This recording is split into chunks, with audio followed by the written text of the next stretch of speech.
चल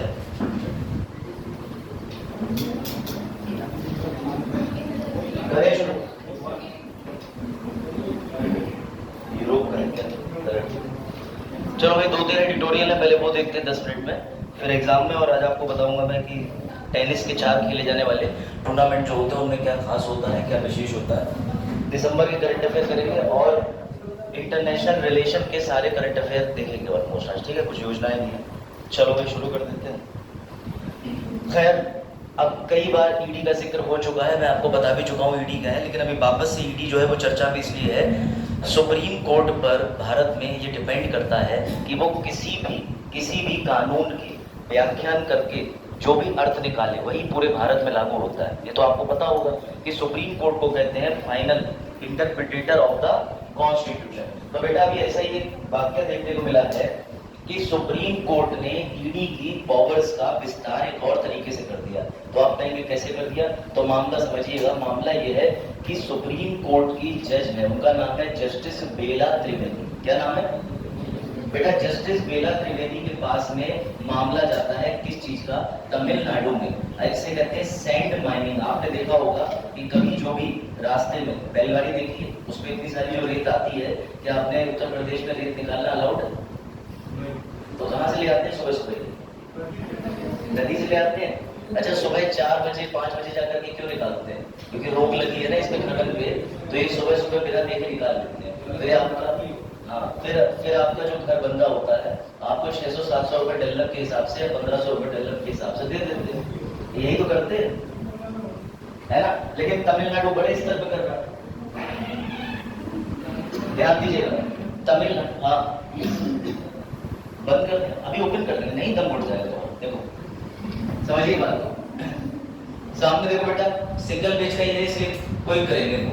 तमिलनाडु में sand mining का केस चल रहा था। इस मामले में हुआ यह था कि बेटा ईडी ने खनन के मामले में जांच करने से पहले जितने भी उस जिले के कलेक्टर थे, यानी तमिलनाडु राज्य के जितने भी कलेक्टर थे, सबको अपने यहाँ पर बुला लिया इंक्वायरी करने के लिए, समन दे दिया।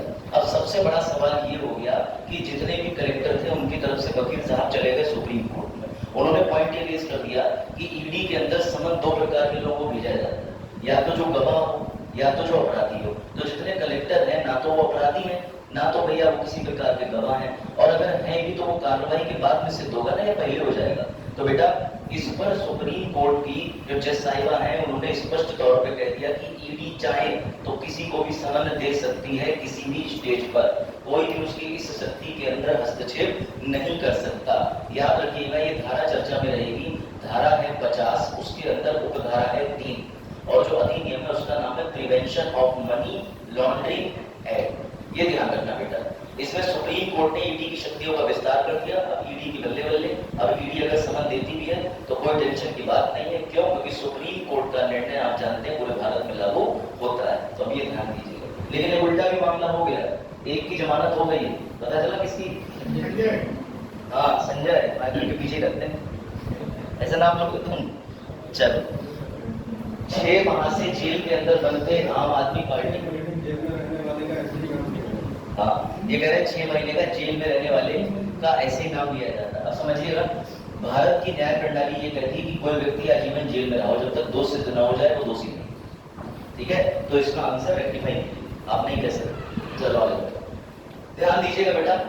संजय सिंह दिल्ली आम आदमी पार्टी से, आप सभी को पता है कि जाना माना नाम है, उनको बेटा जो है वो रिहाई मिल गई थी। और उनकी इस रिहाई मिलने के बाद में ईडी के सामने जितने भी केसेस थे वो कमजोर पड़ गए। मामला सुनिए क्या हुआ। संजय सिंह के विरोध में जो ईडी का अफसर था उसे भाई सुप्रीम कोर्ट ने बुला के ये पूछा कि जरा ये बताओ इन्होंने घोटाला करा, कौन सा घोटाला करा? शराब पीती में। कहाँ करा? दिल्ली के अंदर। ठीक है मान लिया, जरा ये बताओ कि आपने जो गवाह दिए हैं उसने 10 बार गवाही दी है तो 9 बार तो संजय सिंह का नाम ही नहीं दिया। ये कैसा गवाह? मतलब सोचने की बात है कि उसने 10 बार बयान दिया कोर्ट में, 9 बार तो संजय सिंह का नाम ही नहीं किया। जब आखिरी बार पूछा गया कि संजय सिंह जुड़े भी थे, तब उसने कहा कि इन्होंने 2 करोड़ रुपए दिए। तो इसका मतलब ईडी के पास ठोस सबूत है या नहीं है ये तो हमें दिख ही रहा है। तो बेटा सुप्रीम कोर्ट ने ईडी को स्पष्ट तौर पर सामने कह दिया खड़े करके कि देखो, अगर मैंने संजय सिंह के मामले में बेल देती अपनी तरफ से और तुमने ऑब्जेक्शन लगाया और तुम्हारे ऑब्जेक्शन लगाने पे बेल मिली, तो जितने भी लोग ईडी के मामले में बंद हैं उनके पास ये सुप्रीम कोर्ट का जजमेंट जाएगा, सुप्रीम कोर्ट का ऑर्डर जाएगा, उन्हें भी रिहाई मिल जाएगी। तो तुम पहले सोच लो। तो बेटा ईडी ने घबराने के बाद में इनकी जो जमानत की याचिका थी संजय सिंह पे, उस पर कोई हस्तक्षेप नहीं करा। ईडी समझदार निकली, क्योंकि ईडी अगर आपत्ति उठाती तो ईडी के पास कोई पुख्ता सबूत नहीं थे, फिर और ज्यादा चांसेस हो जाते कि केजरीवाल या अन्य को जमानत मिलेगी। ठीक है, यहाँ पर बेसिकली फंक्शनिंग में सवाल उठाया गया है कि क्या कोर्ट में 6 महीने से अगर कोई व्यक्ति बंद है और उसके खिलाफ कोई सबूत नहीं है तो अब तक उसको जो डिफॉल्ट बेल थी वो न्यायालय से क्यों नहीं मिल पा रही थी। आपको पता होना चाहिए कि धारा 167 होती है, उसमें अंदर कोई अगर व्यक्ति 60 दिन तक जेल के अंदर बंद है और चार्जशीट उसके खिलाफ दाखिल ना हो पाए तो उसे बाहर कर देना चाहिए। ये 6 महीने से बंद थे, इनके खिलाफ कोई भी दोष जो है वो सिद्ध नहीं हो पाया, तो फिर 60 दिन से ऊपर बंद कैसे थे जेल में, एक प्रश्न चिन्ह लगता है न्यायिक कार्रवाई का। चलो अब आ जाइए उसके बाद दूसरी चीज पे। पतंजलि वाला आपको मैटर पता है? पतंजलि ने कोविड के टाइम पर अपने जितने विज्ञापन थे उसमें एक चीज गलत लिख दी थी कि हमारे यहाँ इन सब बीमारियों का स्थायी इलाज। मतलब देखो, मैं ये कह सकता हूँ कि मेरे से पॉलिटी पढ़ने के बाद आप आईएएस के पेपर में सवाल हल कराएंगे, लेकिन अगर मैं ये दावा कर लूँ सीधा सवाल यही वाला, ये प्रश्न तेरा है, ये तुम्हें 10वें नंबर पर रखा ही रखा मिलेगा, ये वाली किताब मेरी ही खरीदो, तो ये तो फिर गलत चीज हो जाएगी ना। आप ऐसा कैसे दावा कर सकते हैं? इसका मतलब यूपीएससी से आपका या तो तालमेल बहुत घनिष्ठ है या फिर यूपीएससी आपको पहले पेपर प्रदान कर दे रही है कम रुपए में। तो बेटा पतंजलि बाबा हैं, इन्होंने क्या समस्या खड़ी कर दी, इन्होंने ये सिचुएशन क्रिएट कर दी कि अपने जितने भी प्रोडक्ट ये कोविड के टाइम पे लेके आए थे, ध्यान रखिएगा क्या हुआ, जितने भी प्रोडक्ट कोविड के टाइम पे लेके आए थे इन्होंने उसमें लिख दिया था हर बीमारी का स्थायी इलाज। सुप्रीम कोर्ट ने इन्हें डांटा, सुप्रीम कोर्ट ने इन्हें बुलाया, लेकिन इनकी एक और गलती हो गई, ये जा ही नहीं रहे थे, ये अपने वकीलों को भेज रहे थे। सुप्रीम कोर्ट ने कहा कि ये तो कोर्ट की अवमानना है, हम तुम्हें कई बार बुला चुके हैं, तो कोर्ट ने इन पे अवमानना का भाई मुकदमा चलाया। जब ये अवमानना के मुकदमे का मामला सुनने के लिए खुद आए, इन्होंने माफी मांगी तो न्यायालय ने माफी भी नहीं दी, लेकिन ये इतने बड़े वाले बुद्धि के तेज हैं, आज इन्हें कोर्ट ने डांटा, अगले दिन प्रेस कॉन्फ्रेंस में फिर बोल रहे हैं हमारी दवाइयां आप बनाएं, स्थायी इलाज कराएं। तो फिर अब कोर्ट ने इन्हें फिर 10 अप्रैल को बुलाया, कोर्ट यहाँ से इनका योगा कराएगा, इधर से कान खींचेगा, इधर से आवाज आएगी, ये वाला योगा चलेगा इनका। मतलब हद है, तुम सुप्रीम कोर्ट की बात नहीं मानोगे, उससे ऊपर निकल जाओ। तो बेटा ऐसे भी लोग आ जाते हैं, याद रखिएगा। ठीक है, इजराइल में आपको पता है कि इजराइल का युद्ध चल रहा है, किसके साथ में चल रहा है? हाँ जोर से बोलो फिर। हाँ फलस्तीन, ठीक। कौन सा आतंकी संगठन है जिसने इजराइल पे पहले अटैक करा? Very good. कितनी मिसाइल अदा की?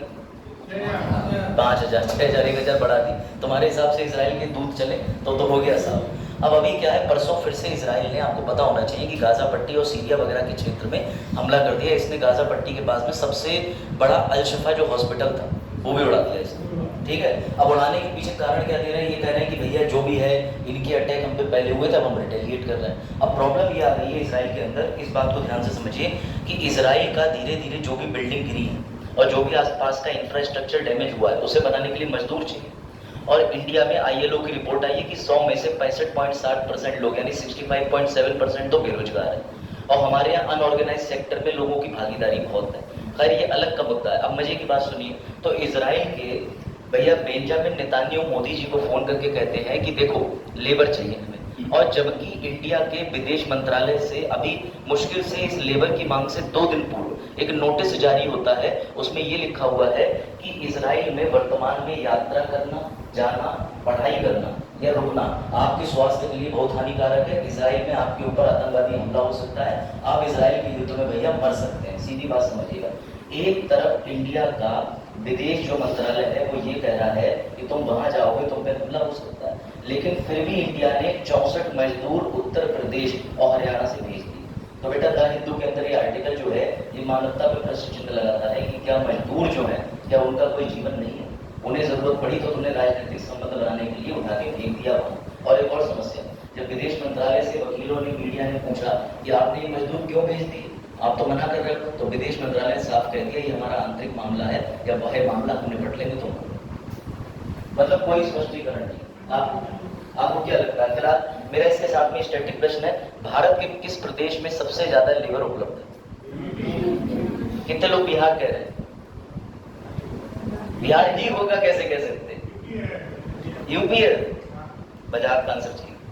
चलो भाई अब आ गया। ये लास्ट आर्टिकल है 2023 का मार्च में जो जीएसटी कलेक्शन रहा था उस जमाने में, उसका रिकॉर्ड तोड़ दिया इस बार के मार्च ने। लेकिन ये कयास लगाए जा रहे हैं कि अभी जो अप्रैल माह चल रहा है, इस माह सबसे ज्यादा जीएसटी कलेक्शन होगा, इतना होगा जितना भारत ने कभी देखा भी नहीं होगा।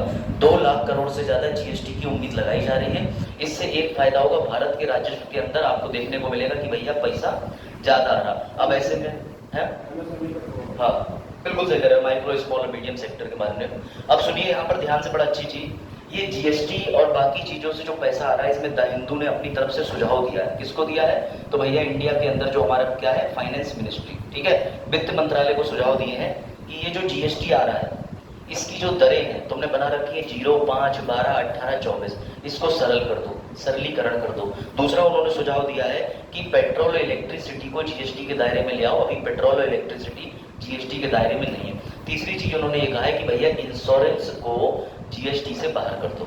हर व्यक्ति अपने जीवन में इंश्योरेंस कराना चाहता है, मजबूरी होती है, लेकिन तुम इंश्योरेंस में जीएसटी क्यों खा रहे हो? जीएसटी हटा दो। तो द हिंदू ने ये उन्हें सजेशन दिया है कि भैया तुम्हारे पास अभी अप्रैल में रिकॉर्ड तोड़ 2 लाख करोड़ पैसा आने वाला है जनता से, और आए गई। अभी आप सबने 31 मार्च में फाइलिंग करी होगी। आप में से कई लोग बैठे हैं जिन्होंने 400 रुपए में ITR फाइल कराया होगा, बन गए होंगे 1 रुपए के बिजनेसमैन, है नहीं, कंसल्टेंसी वगैरह सब दिखाई होगी।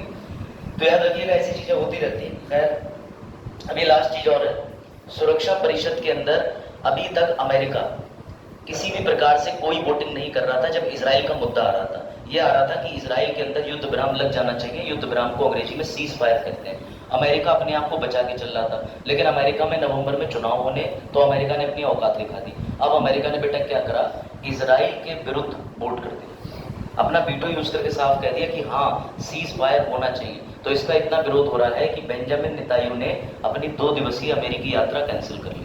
अब वो मिलने नहीं जाएंगे, संबंध खराब होने की उम्मीद है। फिर अमेरिका की डबल हिपोक्रेसी, डबल बदतमीजी। अब अमेरिका ने क्या बोला सुनो, अब अमेरिका से है बाध्यकारी थोड़ी। अगर सुरक्षा परिषद में कोई प्रस्ताव पास हो गया जो इजराइल को रोक रहा है कि हमास पर हमला करने से, गाजा पट्टी के बॉर्डर पर हमला करने से, तो अब अमेरिका क्या कह रहा है कि कोई बाध्यकारी थोड़ी है, करो हमला तुम्हें जो करना है। तो ये डबल हिपोक्रेसी नहीं होगी। एक तरफ तुम प्रस्ताव पारित करके आ रहे हो कि युद्ध विराम लगना चाहिए, दूसरी तरफ तुम खुद से बोल रहे हो कि भैया जो तुम्हारा मन करे करो, ये कोई बाध्यकारी थोड़ी है, सुरक्षा परिषद का नहीं है। हाँ आर्टिकल 99 का, वैसे आर्टिकल 99 लास्ट आर्टिकल है, और आर्टिकल 99 के अंदर क्या कहता है ये बात बताएंगे, बताओ इतना ही बता दो। हार्डल है, देखो हाँ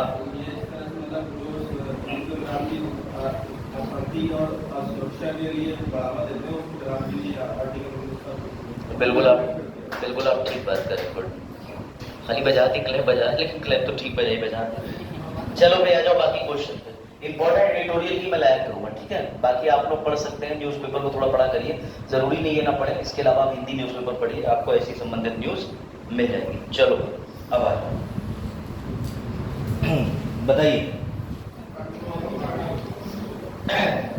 कौन उत्तर दे रहा है इसका? अब जरा ये बताइए कि कॉन्गो गणराज्य जो है, जिसको आप बोलते हैं भैया डेमोक्रेटिक रिपब्लिक ऑफ कॉन्गो, क्या हुआ? ये भी बॉक्स खराब हो गया क्या?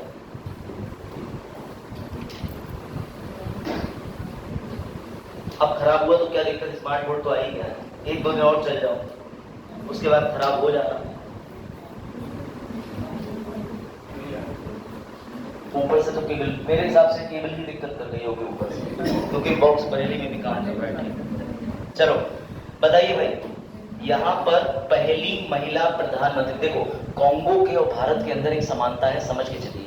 कॉन्गो भारत में भी राष्ट्रपति होता है, भारत में पीएम होता है बेटा। कॉन्गो के पास भी संविधान है, ये सेम डेमोक्रेटिक रिपब्लिक कहलाता है। आपका भारत जो है उसे भी आप जानते हैं क्या कहते हैं, लोकतांत्रिक गणतंत्र कहते हो।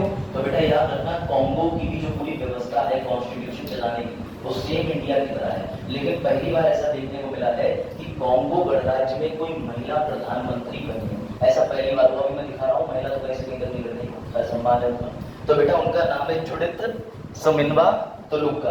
अब देखो तुम नाम याद कर पाओ, ये तुम्हारी खासियत है, मैं तो तुम्हें बस बता दे रहा हूँ, ये नहीं।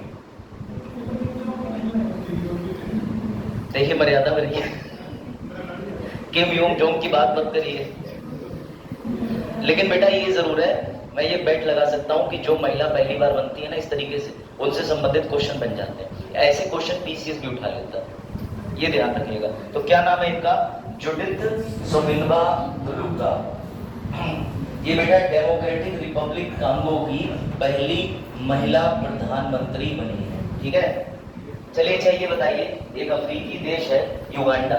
युगांडा की या अफ्रीकी देशों की कैपिटल तो छोड़ ही दीजिए, अफ्रीकी देशों में करेंसी जो चलती है उसको क्या कहते हैं? बताइए, स्टैटिक सवाल। इस देश में जो करेंसी चल रही होगी, करेंसी उसको क्या कहते हैं? रुपया तो चलता नहीं होगा, यूरो भी नहीं चलता होगा, डॉलर भी नहीं चलता होगा, यहाँ की करेंसी को क्या कहते हैं? बड़ा अच्छा प्रश्न।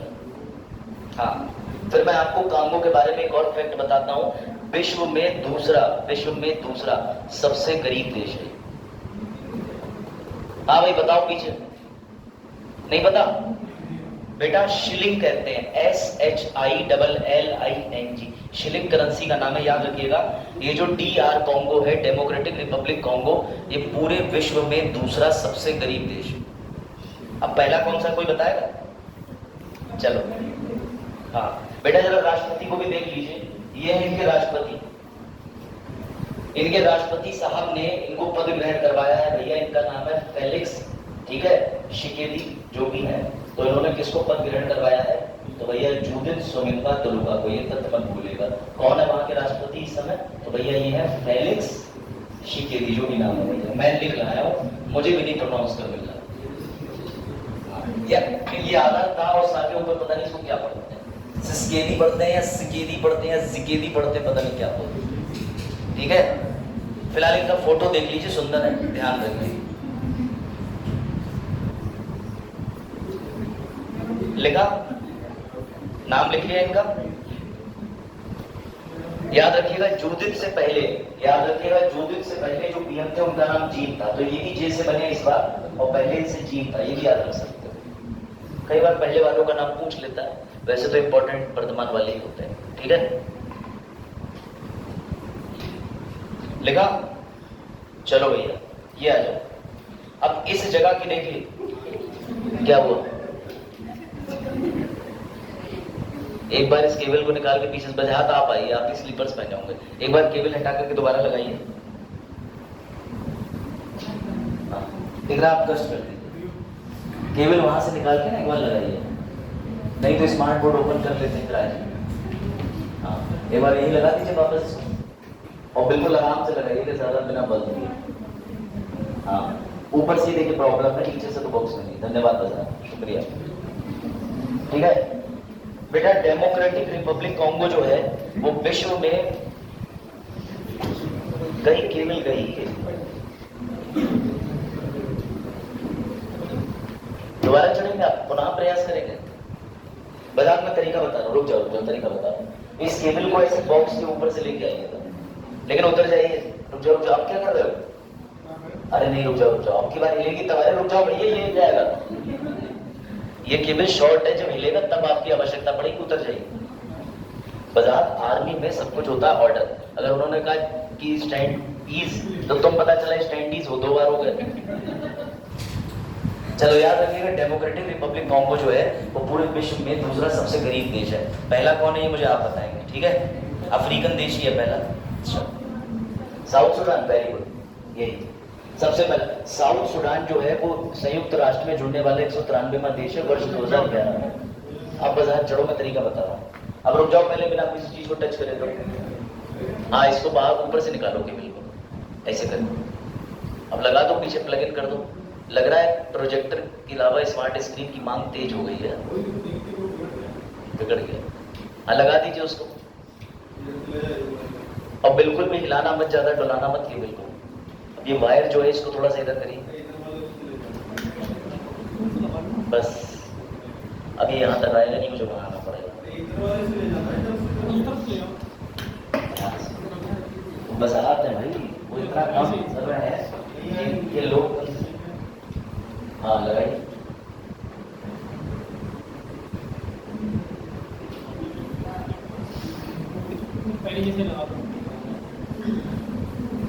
ठीक, चलो बैठ, उधर जाइए।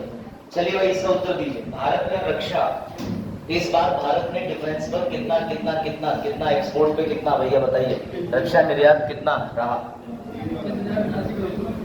हाँ, कितना बता रहे हैं? 21,083 जो बच्चे बता रहे हैं वो भैया बिल्कुल ठीक बता रहे हैं। और बाकी कोई और उत्तर बता रहा है इसका? 21,083 के अलावा ये लो, ये इसका उत्तर है 21,083, जो कि पिछले वित्तीय वर्ष की अपेक्षा में 32.5% ज्यादा है। इस बार हमने 2.63 बिलियन अमेरिकी डॉलर ज्यादा खर्च कर दिए भैया। दूसरी बात यह कि अब तक के 10 साल में डिफेंस में भारत ने सबसे ज्यादा खर्च करा है। ये आपको पता होना चाहिए, इंडिया नंबर 1 पे आ गया है हथियार खरीदने के मामले में। दूसरा देश कौन सा है? सऊदी। और तीसरा कतर है। लेकिन ये याद रखिएगा कि इंडिया ने सबसे ज्यादा जो एक्सपोर्ट करा है, यहाँ हम बात उसकी कर रहे हैं कि इंडिया ने खुद भी हथियार बेचे कितने। तो याद रखिएगा, सरकारी कंपनी ने बेचे हैं 40%, जबकि प्राइवेट कंपनी ने बेचे हैं 60%। अडानी बेचते हैं, अंबानी वो भी हथियार। प्राइवेट कंपनी कहाँ रहती है? बनाती कौन सी? कई है, मैं आपको नाम बता रहा हूँ। अडानी ग्रुप्स है, और आपकी जो रिलायंस वाले ग्रुप है ये पूरा बनाता है एनिमेशन। तीसरा सबसे बड़ा हिंदुस्तान एरोनॉटिकल लिमिटेड, HAL। ये जो मिसाइल बनती हैं, ये मिसाइलें बनने के बाद एक्सपोर्ट होती है, यहाँ से बेचते भी हैं, सब बनाते हैं हिंदुस्तान एरोनॉटिकल। कहाँ बनती है? तो कोलकाता चले जाइए, वहाँ बनती है, सेंटर है पूरा इसका। इसरो भी बनाता है। हाँ, हैदराबाद से तो कब होता है? हैदराबाद से भी नहीं, हैदराबाद के अंदर तो अपना प्रशिक्षण केंद्र भी है, मतलब मिसाइल की ज्यादातर प्राइवेट कंपनियों के वेंचर वही एरोस्पेस। लिख लिया? चलो इन प्रश्नों को तेजी से करो, फिर आगे चलते दिसंबर वाले। चर्चित भोजशाला और कमाल मौला मस्जिद परिसर किस राज्य में स्थित है? बताइए। MP के अंदर बेटा ये दोनों चीजें विवादित हो गई। असल में पारमार वंश के एक राजा हुआ करते थे, उनका नाम था राजा भोज। तो राजा भोज ने एक दिन खुशी में आकर के एक स्थान बनाया, उसका नाम रखा अपने नाम से समर्पित भोजशाला। लेकिन इसी भोजशाला के अंदर बेटा एक मस्जिद भी है। क्या कहते हैं मस्जिद के अंदर? आपने देखा हो ज्यादातर क्या होता है? गुरु की खबर होती है। हाँ, मतलब मस्जिद के आसपास परिसर में ऐसा कुछ होता है नहीं? ओके, जामा मस्जिद के अंदर ना पानी बगल में है, जामा मस्जिद में होने की समाधि आप बना देते, लेकिन होता नहीं ना। हाँ, तो बेटा ऐसा ही हुआ है। ये जो कमाल मौला मस्जिद है, इसके अंदर भी है, मतलब आप कह सकते हो कि उनका जो भी एक समाधि कहते हैं हिंदुओं के अंदर, तो इस मस्जिद के अंदर भी देखिए। लेकिन इसमें विवाद हो गया। विवाद ये हो गया कि मामला पहुंचा supreme court. Archaeological survey of India ने ये कह दिया इस पर, देखिए जैसे ये मामला कोर्ट में पहुंचा, इस बात पर देखे कि यहाँ पर आए दिन विवाद होता रहता है, हमें जानना है कि यहाँ पर हिंदू वाला मंदिर है कि मुस्लिम वाला।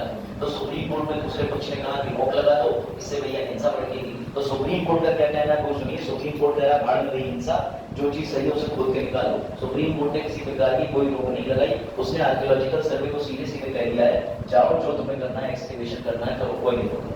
तो ये काम सुप्रीम कोर्ट के आदेश के बाद में किसी भी प्रकार से नहीं होगा। भोजशाला का अर्थ होता है संस्कृत विद्यालय। याद रखिएगा, राजा कौन थे? पारमार वंश के राजा भोज। और ये जिस जिले की बात है उस जिले का नाम है धार। धार धार, तो याद रखिए, ठीक है? ठीक है, अब ठीक काम कर रहा है, कोई भी दिक्कत बाजार पैर सीधा करो, हम भूमि हाँ बुलाओ, सही कर रहे, बुलाओ ऐसे व्यक्ति को तो फौरन करो। हाँ भाई, ये उत्तर हुआ। तो बेटा सरकार ने एकदम से सोच के रखा है कि जहाँ नहीं खुदा वहां हम खुदा ले आएंगे। समझे बात को?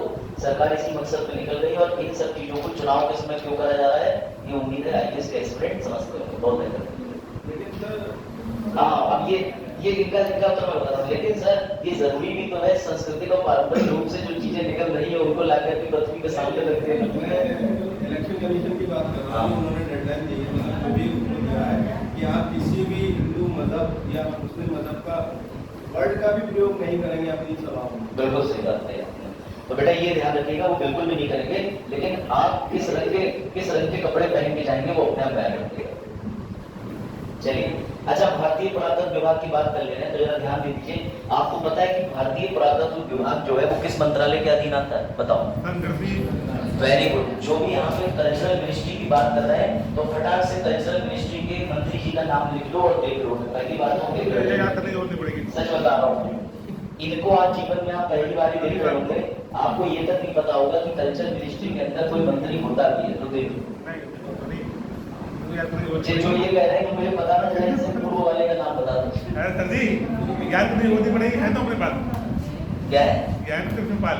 अच्छा, तो बेटा इनका नाम है जी किशन रेड्डी। याद रखिएगा, भारत के अंदर कौन सा मंत्रालय है? सांस्कृतिक मंत्रालय है। और सांस्कृतिक मंत्रालय के अंदर ये मंत्री है। लेकिन कमाल की बात याद रखिएगा कि जो पुरातात्विक विभाग है उसकी बेटा स्थापना कब हुई थी? कोई हिंदी पढ़ सकता है तो पढ़ के बताओ। हाँ, अब आपने ठीक करा बेटा, 1800। और आपने एक व्यक्ति का नाम सुना होगा, एलेक्जेंडर कनिंघम। बेटा एलेक्जेंडर कनिंघम उस समय डायरेक्टर जनरल थे। अभी वर्तमान में डायरेक्टर जनरल कौन है ईएसआई के? तो इनका नाम है यदुवीर सिंह रावत। नीचे फोटो मंत्री जी का है, कंफ्यूज मत होना। आर्कियोलॉजिकल सर्वे ऑफ इंडिया आपको पता होना चाहिए कि एलेक्जेंडर कनिंघम की विशेषता क्या थी। अच्छा, हड़प्पा खुदाई से कोई लिंक है इसका और जॉन मार्शल का? एनसीईआरटी में दिया है। पाकिस्तान के जिले में जब काम चल रहा था तो भैया रेलवे लाइन बिछाई जा रही थी।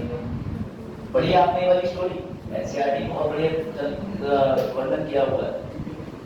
अलेक्जेंडर कनिंघम से जो पहले वाले थे ना, उन्होंने ध्यान नहीं दिया जब अंग्रेजों ने रफली बनाया। बाद में इन्होंने तो सबको सेंट्रलाइज कर दिया चीजों को, लेकिन अंग्रेजों को लग रहा था ईंटें लेके आ रहे हैं, ले आ रहे हैं कहीं से।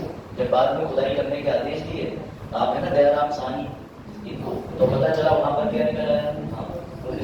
तो पता चल रहा है वहां पर पूरा का पूरा एक शहर बसा हुआ निकल आया। चलिए लोग ये बताओ, ऑटिस्टिक बीमारी पर बात करेंगे। बड़ा अच्छी बीमारी है। बीमारी तो कोई अच्छी नहीं होती, नहीं अच्छी। कौन लोग कह रहे हैं कि वर्ल्ड ऑटिज्म अवेयरनेस डे कब मनाया जाता है? बताइए। जो बिल्कुल उत्तर सही दे रहे हैं, ये रहा 2 अप्रैल। बेटा सबसे बड़ी बात ये होती है, आपने एक पिक्चर देखी होगी, ये याद है? जो तारे जमीन के अंदर बच्चा होता है, इस बच्चे का नाम भी पता होगा तो? हाँ देखा, हाँ सब पता था मुझे। अभी आर्टिकल 55 पूछ लूं तो कहोगे हम तो भूल गए, लेकिन ईशान का नाम आज से युगों युगों तक याद रहेगा, जब से अपने खुद के बच्चे का नाम नहीं रख लो। चलो, तो बेटा ये समझिएगा, जो ये ईशान होता है इसके संग में प्रॉब्लम ये होती है कि दिमाग से तो तेज होता है, लेकिन ये आकृतियों को उल्टा सीधा बनाता है, खुद में बहुत एंगेज रहता है, बिजी रहता है, किसी से बात नहीं करता है। ऑटिज्म वाले अगर आपको बच्चे देखते हैं तो बरेली में ठीक पागल खाने के सामने जहाँ पर पुल खत्म होता है, एक धारा नाम का एनजीओ खुला हुआ है। वहाँ पर छोटे छोटे बच्चे जाते हैं, उन्हें मेंटल थेरेपी दी जाती है। और वो जो धारा वाली थेरेपी की संस्थान है, ये बच्चे कई बार ऐसी हरकतें करते हैं जो डॉक्टर होता है उसके ऊपर स्पिट कर देते हैं, यूरिन कर देते हैं, और ये अपने जूतों के फीते नहीं बांध पाते क्योंकि ये खुद में स्वलीन रहते हैं। इन्हें अपने बिहेवियर से, मूवमेंट से कोई फर्क नहीं पड़ता। ठीक है, तो आपके आसपास में ऑटिस्टिक बच्चे अगर हो तो उनको आप समझ के चले। ऑटिस्टिक बच्चे खुद में लीन रहते हैं, अपने दिमाग के निर्णय लेते हैं, वो किसी भी चीजों से बात नहीं रहते। तुम्हें पता नहीं क्यों अरे वेरी गुड, अभी भी नहीं। तो बेटा याद रखिएगा, इसको एक बार देख लीजिए। ठीक है, ऑटिज्म क्या होता है? मेंटल कंडीशन होती है जिसमें एक व्यक्ति डिफिकल्टी पाता है, ना कम्युनिकेट कर पाता है, ना रिलेशनशिप बना पाता है। लेकिन अच्छी बात है, ये क्यूरेबल। अगर बच्चे को सही से सेशन दिए जाए, सही से थ्योरी दी जाए तो भैया बच्चा ठीक हो जाएगा। वेरी गुड, ये लीजिए, ये लिख लीजिए।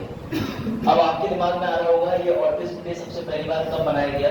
तो याद रखिएगा, संयुक्त राष्ट्र ने 2007 में घोषणा करी थी। 2008 से हम इसको रेगुलर बना रहे हैं। इसी 2 अप्रैल को 2007 में संयुक्त राष्ट्र महासभा ने विश्व ऑटिज्म जागरूकता दिवस, पूरा याद रखिएगा, ऑटिज्म डे नहीं होता, ऑटिज्म अवेयरनेस डे होता है। इसकी शुरुआत 2007 में महासभा ने करी थी। 2008 से पहली बार से मनाया जाने लगा, तब से लगातार मना रहे। इसकी थीम याद रखिएगा, एम्पावरिंग, सशक्त करना, सॉलिन यानी ऑटिस्टिक आवास को।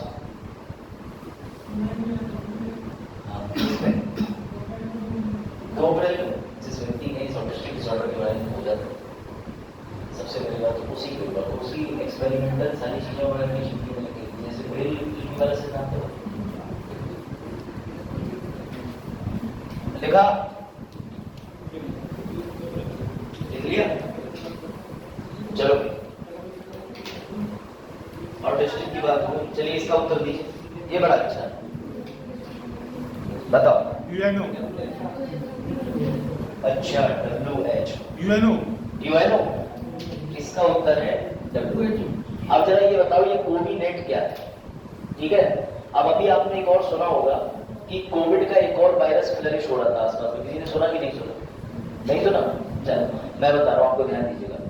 आज कोविड के टाइम को, भले ही कोविड चला गया, लेकिन अभी भी कोविड के नए नए वेरिएंट लॉन्च होते रहते हैं। नए नए वेरिएंट का मतलब है कि कोविड इवॉल्व करता रहता है, क्योंकि भैया ये एक मात्र ऐसा था जो जिसके अंदर ये खूबी पाई गई थी कि ये होस्ट के बॉडी में जाने से पहले भी खुद को इवॉल्व कर सकता था। ठीक है, आप इसके बारे में पढ़िएगा, बड़ा अच्छा आपको समझ आएगा कि इसके ऊपर रोक लगाने के लिए डीएनए आरएनए के ऊपर जो स्टडी करी गई, तो एक नई कंसेप्ट से करी गई एसआरएनए। सुना है किसी ने एसआरएनए क्या होता है? कोई है बायो वाला? चलो मैं बताता हूँ। कौन है? अरे तुम इधर आ जाओ, बजा दिए। देखो, कोविड का मतलब ये है कि जितने भी देश हैं वो आपस में कोविड पर साथ में बैठ के डिस्कशन करेंगे, ट्रैकिंग करेंगे, अवेयरनेस बढ़ाएंगे, और ये जो कोविनेट है इसका एक नेटवर्क बिल्ड कर दिया जाएगा बड़े वैश्विक स्तर पर। यानी कोविड की अवेयरनेस के संबंध में ये जारी करवाया। किसने जारी कराया ये जरूरी? किसने? WHO का गठन कब हुआ था बताइए भाई? अप्रैल में हुआ था, 1945 में हुआ था। ऑफिस जेनेवा में है, डेट बताइए। हाँ, 1948 करेक्ट कर लीजिएगा। सो हेडक्वार्टर कहाँ है? जेनेवा में। सदस्य कितने? 194। इसके अध्यक्ष कौन है? Tedros Adhanom Ghebreyesus. अरे TAG लिख लीजिएगा। सर इसके हर डिस्ट्रिक्ट में गाड़ी WHO। हाँ, यहाँ भी है, पीलीभीत में भी घूमते हैं। मतलब क्या करती है यहाँ? कुछ नहीं, उसका एक ही काम होता है कि अगर इनसे कोई गाइडलाइन या डायरेक्शन आया तो जिला अस्पताल में उस चीज़ को, गाइडलाइन को फॉलो करवाना। जैसे जिला अस्पताल में सफाई के मानक WHO के अनुसार होना चाहिए, इंडिया अंतर्राष्ट्रीय संधि कर लेता है बस। यहाँ पर है आप ही के मुंडन बिरादरी के जो हैं वही यहाँ WHO के हेड है, सबका सारा काम देखते हैं। उनके लगभग 6 के 6 7 के 7 लोग सभी लगे WHO। सरकारी होती है? हाँ सरकारी। ठीक है, ये लिख लीजिएगा बेटा। इसका उद्देश्य क्या है? कोरोना के खिलाफ वैश्विक नेटवर्क। कितने देश आए हैं कोविनेट के अंदर? 21। 36 लेबोरेटरी 21 देश की हैं, वो आपस में साझेदारी करके कंटिन्यूअसली शोध करती रहेंगी। अब इसमें एक जरूरी चीज है, वो देख लीजिए कि भारत से कौन कौन से अनुसंधान, यानी कौन कौन से लेबोरेटरीज जुड़ रही है, ये याद कर लीजिए। 4 पर्यावरण इंजीनियरिंग अनुसंधान, पर्यावरण engineering, environment engineering research centre. इसके अलावा राष्ट्रीय विषाणु विज्ञान संस्थान पुणे और ट्रांसलेशनल स्वास्थ्य विज्ञान और प्रौद्योगिकी संस्थान। ये बेटा ये 4 हैं, इनके नाम लिख लीजिए। सबसे इंपॉर्टेंट है ये बेटा, तुम्हारे मतलब की सामग्री आ रही है जैसे ये खत्म हो रहा है, उसके बाद बड़ी इंटरेस्टिंग चीजें आ रही है, याद रखिएगा इसका। इसमें 4 हैं, राष्ट्रीय पर्यावरण इंजीनियरिंग अनुसंधान,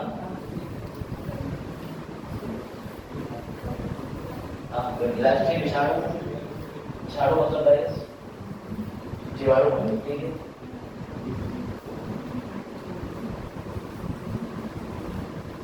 इन 4 के नाम लिख लीजिएगा। अगर वो क्वेश्चन बनाएंगे तो इसमें भारत की तरफ से 4 कौन कौन से संस्थान है गए तो उसी को प्रश्न बनेगा, और कोई प्रश्न इसमें जबरदस्त बनेगा। 21 देश से 36 लेबोरेटरी, शोध करना किस पे? वैश्विक स्तर पर। और इसी के संबंध में हमने भी 3 दिन पहले देखा था कि वैश्विक महामारी अधिनियम भी सही चीज है। उसमें डेवलपिंग नेशन जो है, यानी जो बहुत ज्यादा विकसित देश है, वो विकासशील देशों की मदद करेंगे टेक्नोलॉजी में। तो इसका विरोध अमेरिका ने कर दिया। क्यों कर दिया? ये हम तो बनाएंगे सॉल्ट, तो हमारा सॉल्ट चला जाएगा।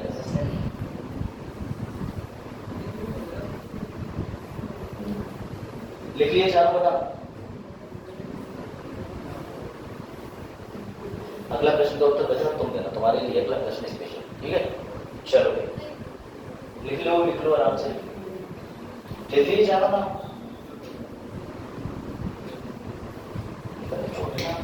चलो अभी वापस स्टार्ट करना है। अब आ जाओ, बताइए।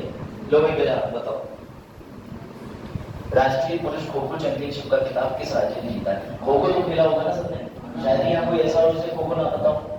बेटा बंदर वाली खो खो नहीं, खो खो एक खेल होता है। ठीक है, अंदर भी खो करता है, वो वाली खो खो की बात नहीं होती है। अच्छा अभी रुक जाइए, चेक होता है। खो खो के अंदर कितने प्लेयर होते हैं?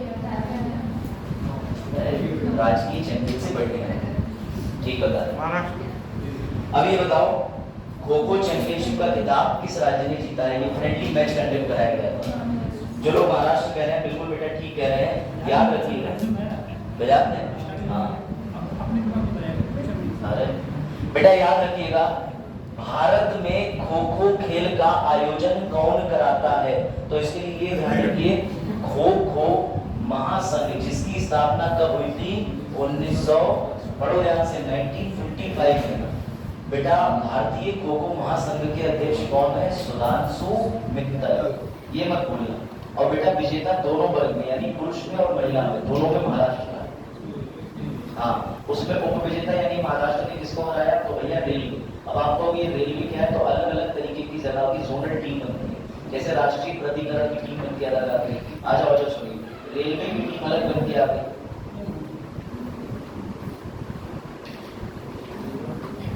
लिख लीजिए इसको, बैठ सब कर रहा है।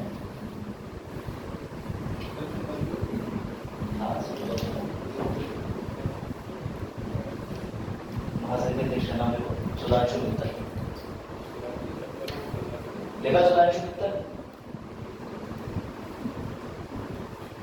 और मिल गया सुनो नहीं वाले जो बरेली में तो अभी फोन बैठा था, अभी बैठा मिल गए सब, मिल गए सभी को।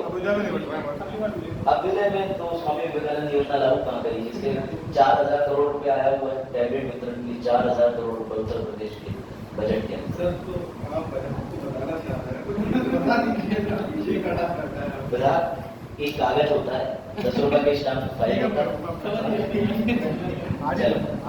बेटा ये ध्यान रखिएगा, ये जो खेल हुआ है वो ये कहाँ हुआ तो ये नई दिल्ली इंदिरा गांधी इंडोर स्टेडियम। बेटा इंडोर उसे कहते हैं जो स्टेडियम के अंदर खेले जाए या फिर घर के अंदर खेले जाने वाले खेल, और आउटडोर वो होते हैं जो घर से बाहर। आप इसमें कुछ एक्सेप्शनल बात हो सकते हैं कि आप लूडो ही ले जाकर के पार्क में खेलते,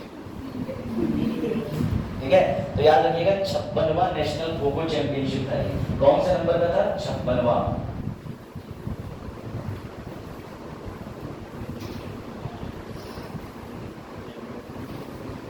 लिखा 56वां। चलो भाई और लेके चलते हैं। चलिए ये बताइए, ये बहुत बढ़िया चीज, किस महारत्न कंपनी ने नवीकरणीय, आपको ये तो पता होगा ना, मैंने आपको महारत्न नवरत्न लिखवाया था कि इस कंपनी को 3 साल के अंदर इतने करोड़ का व्यापार करना होता है। इसमें महारत्न कंपनियां वो पहुंच गई थी जो 1000 करोड़ रुपए का टर्नओवर कर रही थी प्रति वर्ष, और 3000 करोड़ का 3 साल के अंदर एक बार। हाँ 25,000 नवरत्न वाले नहीं कंडीशन, उससे बीच वाले। चलो तो बेटा बताइए, महारत्न कंपनी ने नवीकरणीय ऊर्जा वित्त पोषण श्रेणी में ये स्कॉच पर्यावरण अवार्ड कौन सा देश देता है जरा बताओ। चलिए बताइए भाई, पर्यावरण वालों ESG पुरस्कार जीता है, पहले तो कंपनी का नाम बताओ। जो कह रहे हैं पहला ऑप्शन तो बिल्कुल ठीक कह रहे हैं, रूरल इलेक्ट्रिसिटी कॉर्पोरेशन, ठीक है, निगम। तो भैया अब एक चीज पर ध्यान दीजिएगा, ये जो पुरस्कार प्रदान करा गया है इस पुरस्कार का नाम है स्कॉच पर्यावरण पुरस्कार। तो ये स्कॉच है क्या बताओ, किस देश ने ये स्कॉच नाम का पुरस्कार शुरू किया होगा, ये बता सकते हैं? फ्रांस ने नहीं। अब लो ये देखो, सबसे पहले तो ये चीज नोट कर लो कि जीता कौन है, तो भैया नंबर 1 पे रूरल इलेक्ट्रिफिकेशन कॉर्पोरेशन, इसे प्यार से REC कहते हैं, ठीक है। अब ये पढ़िए जरा बेटा, REC जो है वो विद्युत यानी इलेक्ट्रिसिटी डिपार्टमेंट, जो डिपार्टमेंट खुद किसके अंदर में आता है तो वो अंदर में आता है भैया मिनिस्ट्री ऑफ पावर। उसके भी मंत्री जी देख लीजिए RK सिंह। भारत में, ठीक है, ऊर्जा मंत्रालय के मंत्री जी कौन है, उनका नाम है RK सिंह। बेटा इस ऊर्जा मंत्रालय के अंडर में काम करती है सरकारी कंपनी जिसका नाम है REC रूरल इलेक्ट्रिफिकेशन कॉर्पोरेशन, ठीक है, ग्रामीण विद्युतीकरण, ठीक है। हाँ, उसके बाद में ये देख लीजिए इसकी स्थापना कब हुई थी कंपनी की 25 जुलाई 1969 को, और इसके अध्यक्ष और प्रबंधक का भी नाम देख लीजिए विवेक कुमार देवांकर, ये मत भूलिएगा जानकर, लिखते चलिए। हाँ वही बचा दिया, आदि से तुम्हारे यहाँ पे बिजली बचा सकती है कैसे?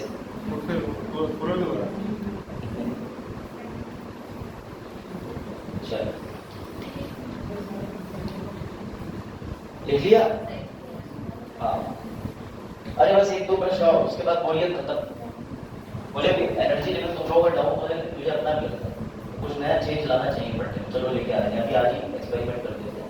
अंतिम 2 सवाल और लो, 1 सवाल फिर उड़ते हैं मेरे मतलब। और परीक्षा तो एक्सपेरिमेंट पे चलती है। लिख लिया? स्थापना कब हुई? विवेक कुमार देवकर कौन है, और भैया ये ऊर्जा मंत्री है, देख लो इनको, RK सिंह है। चलिए भाई, ये स्कॉच याद रखिएगा, इसकी फुल फॉर्म जो है बेटा ये है, ये स्कॉच कंसल्टेंसी सर्विसेज है ये भारत का थिंक टैंक कहा जाता है, लेकिन भारत में ऑलरेडी एक थिंक टैंक है, उसका नाम क्या है? नीति। ये मत भूलना।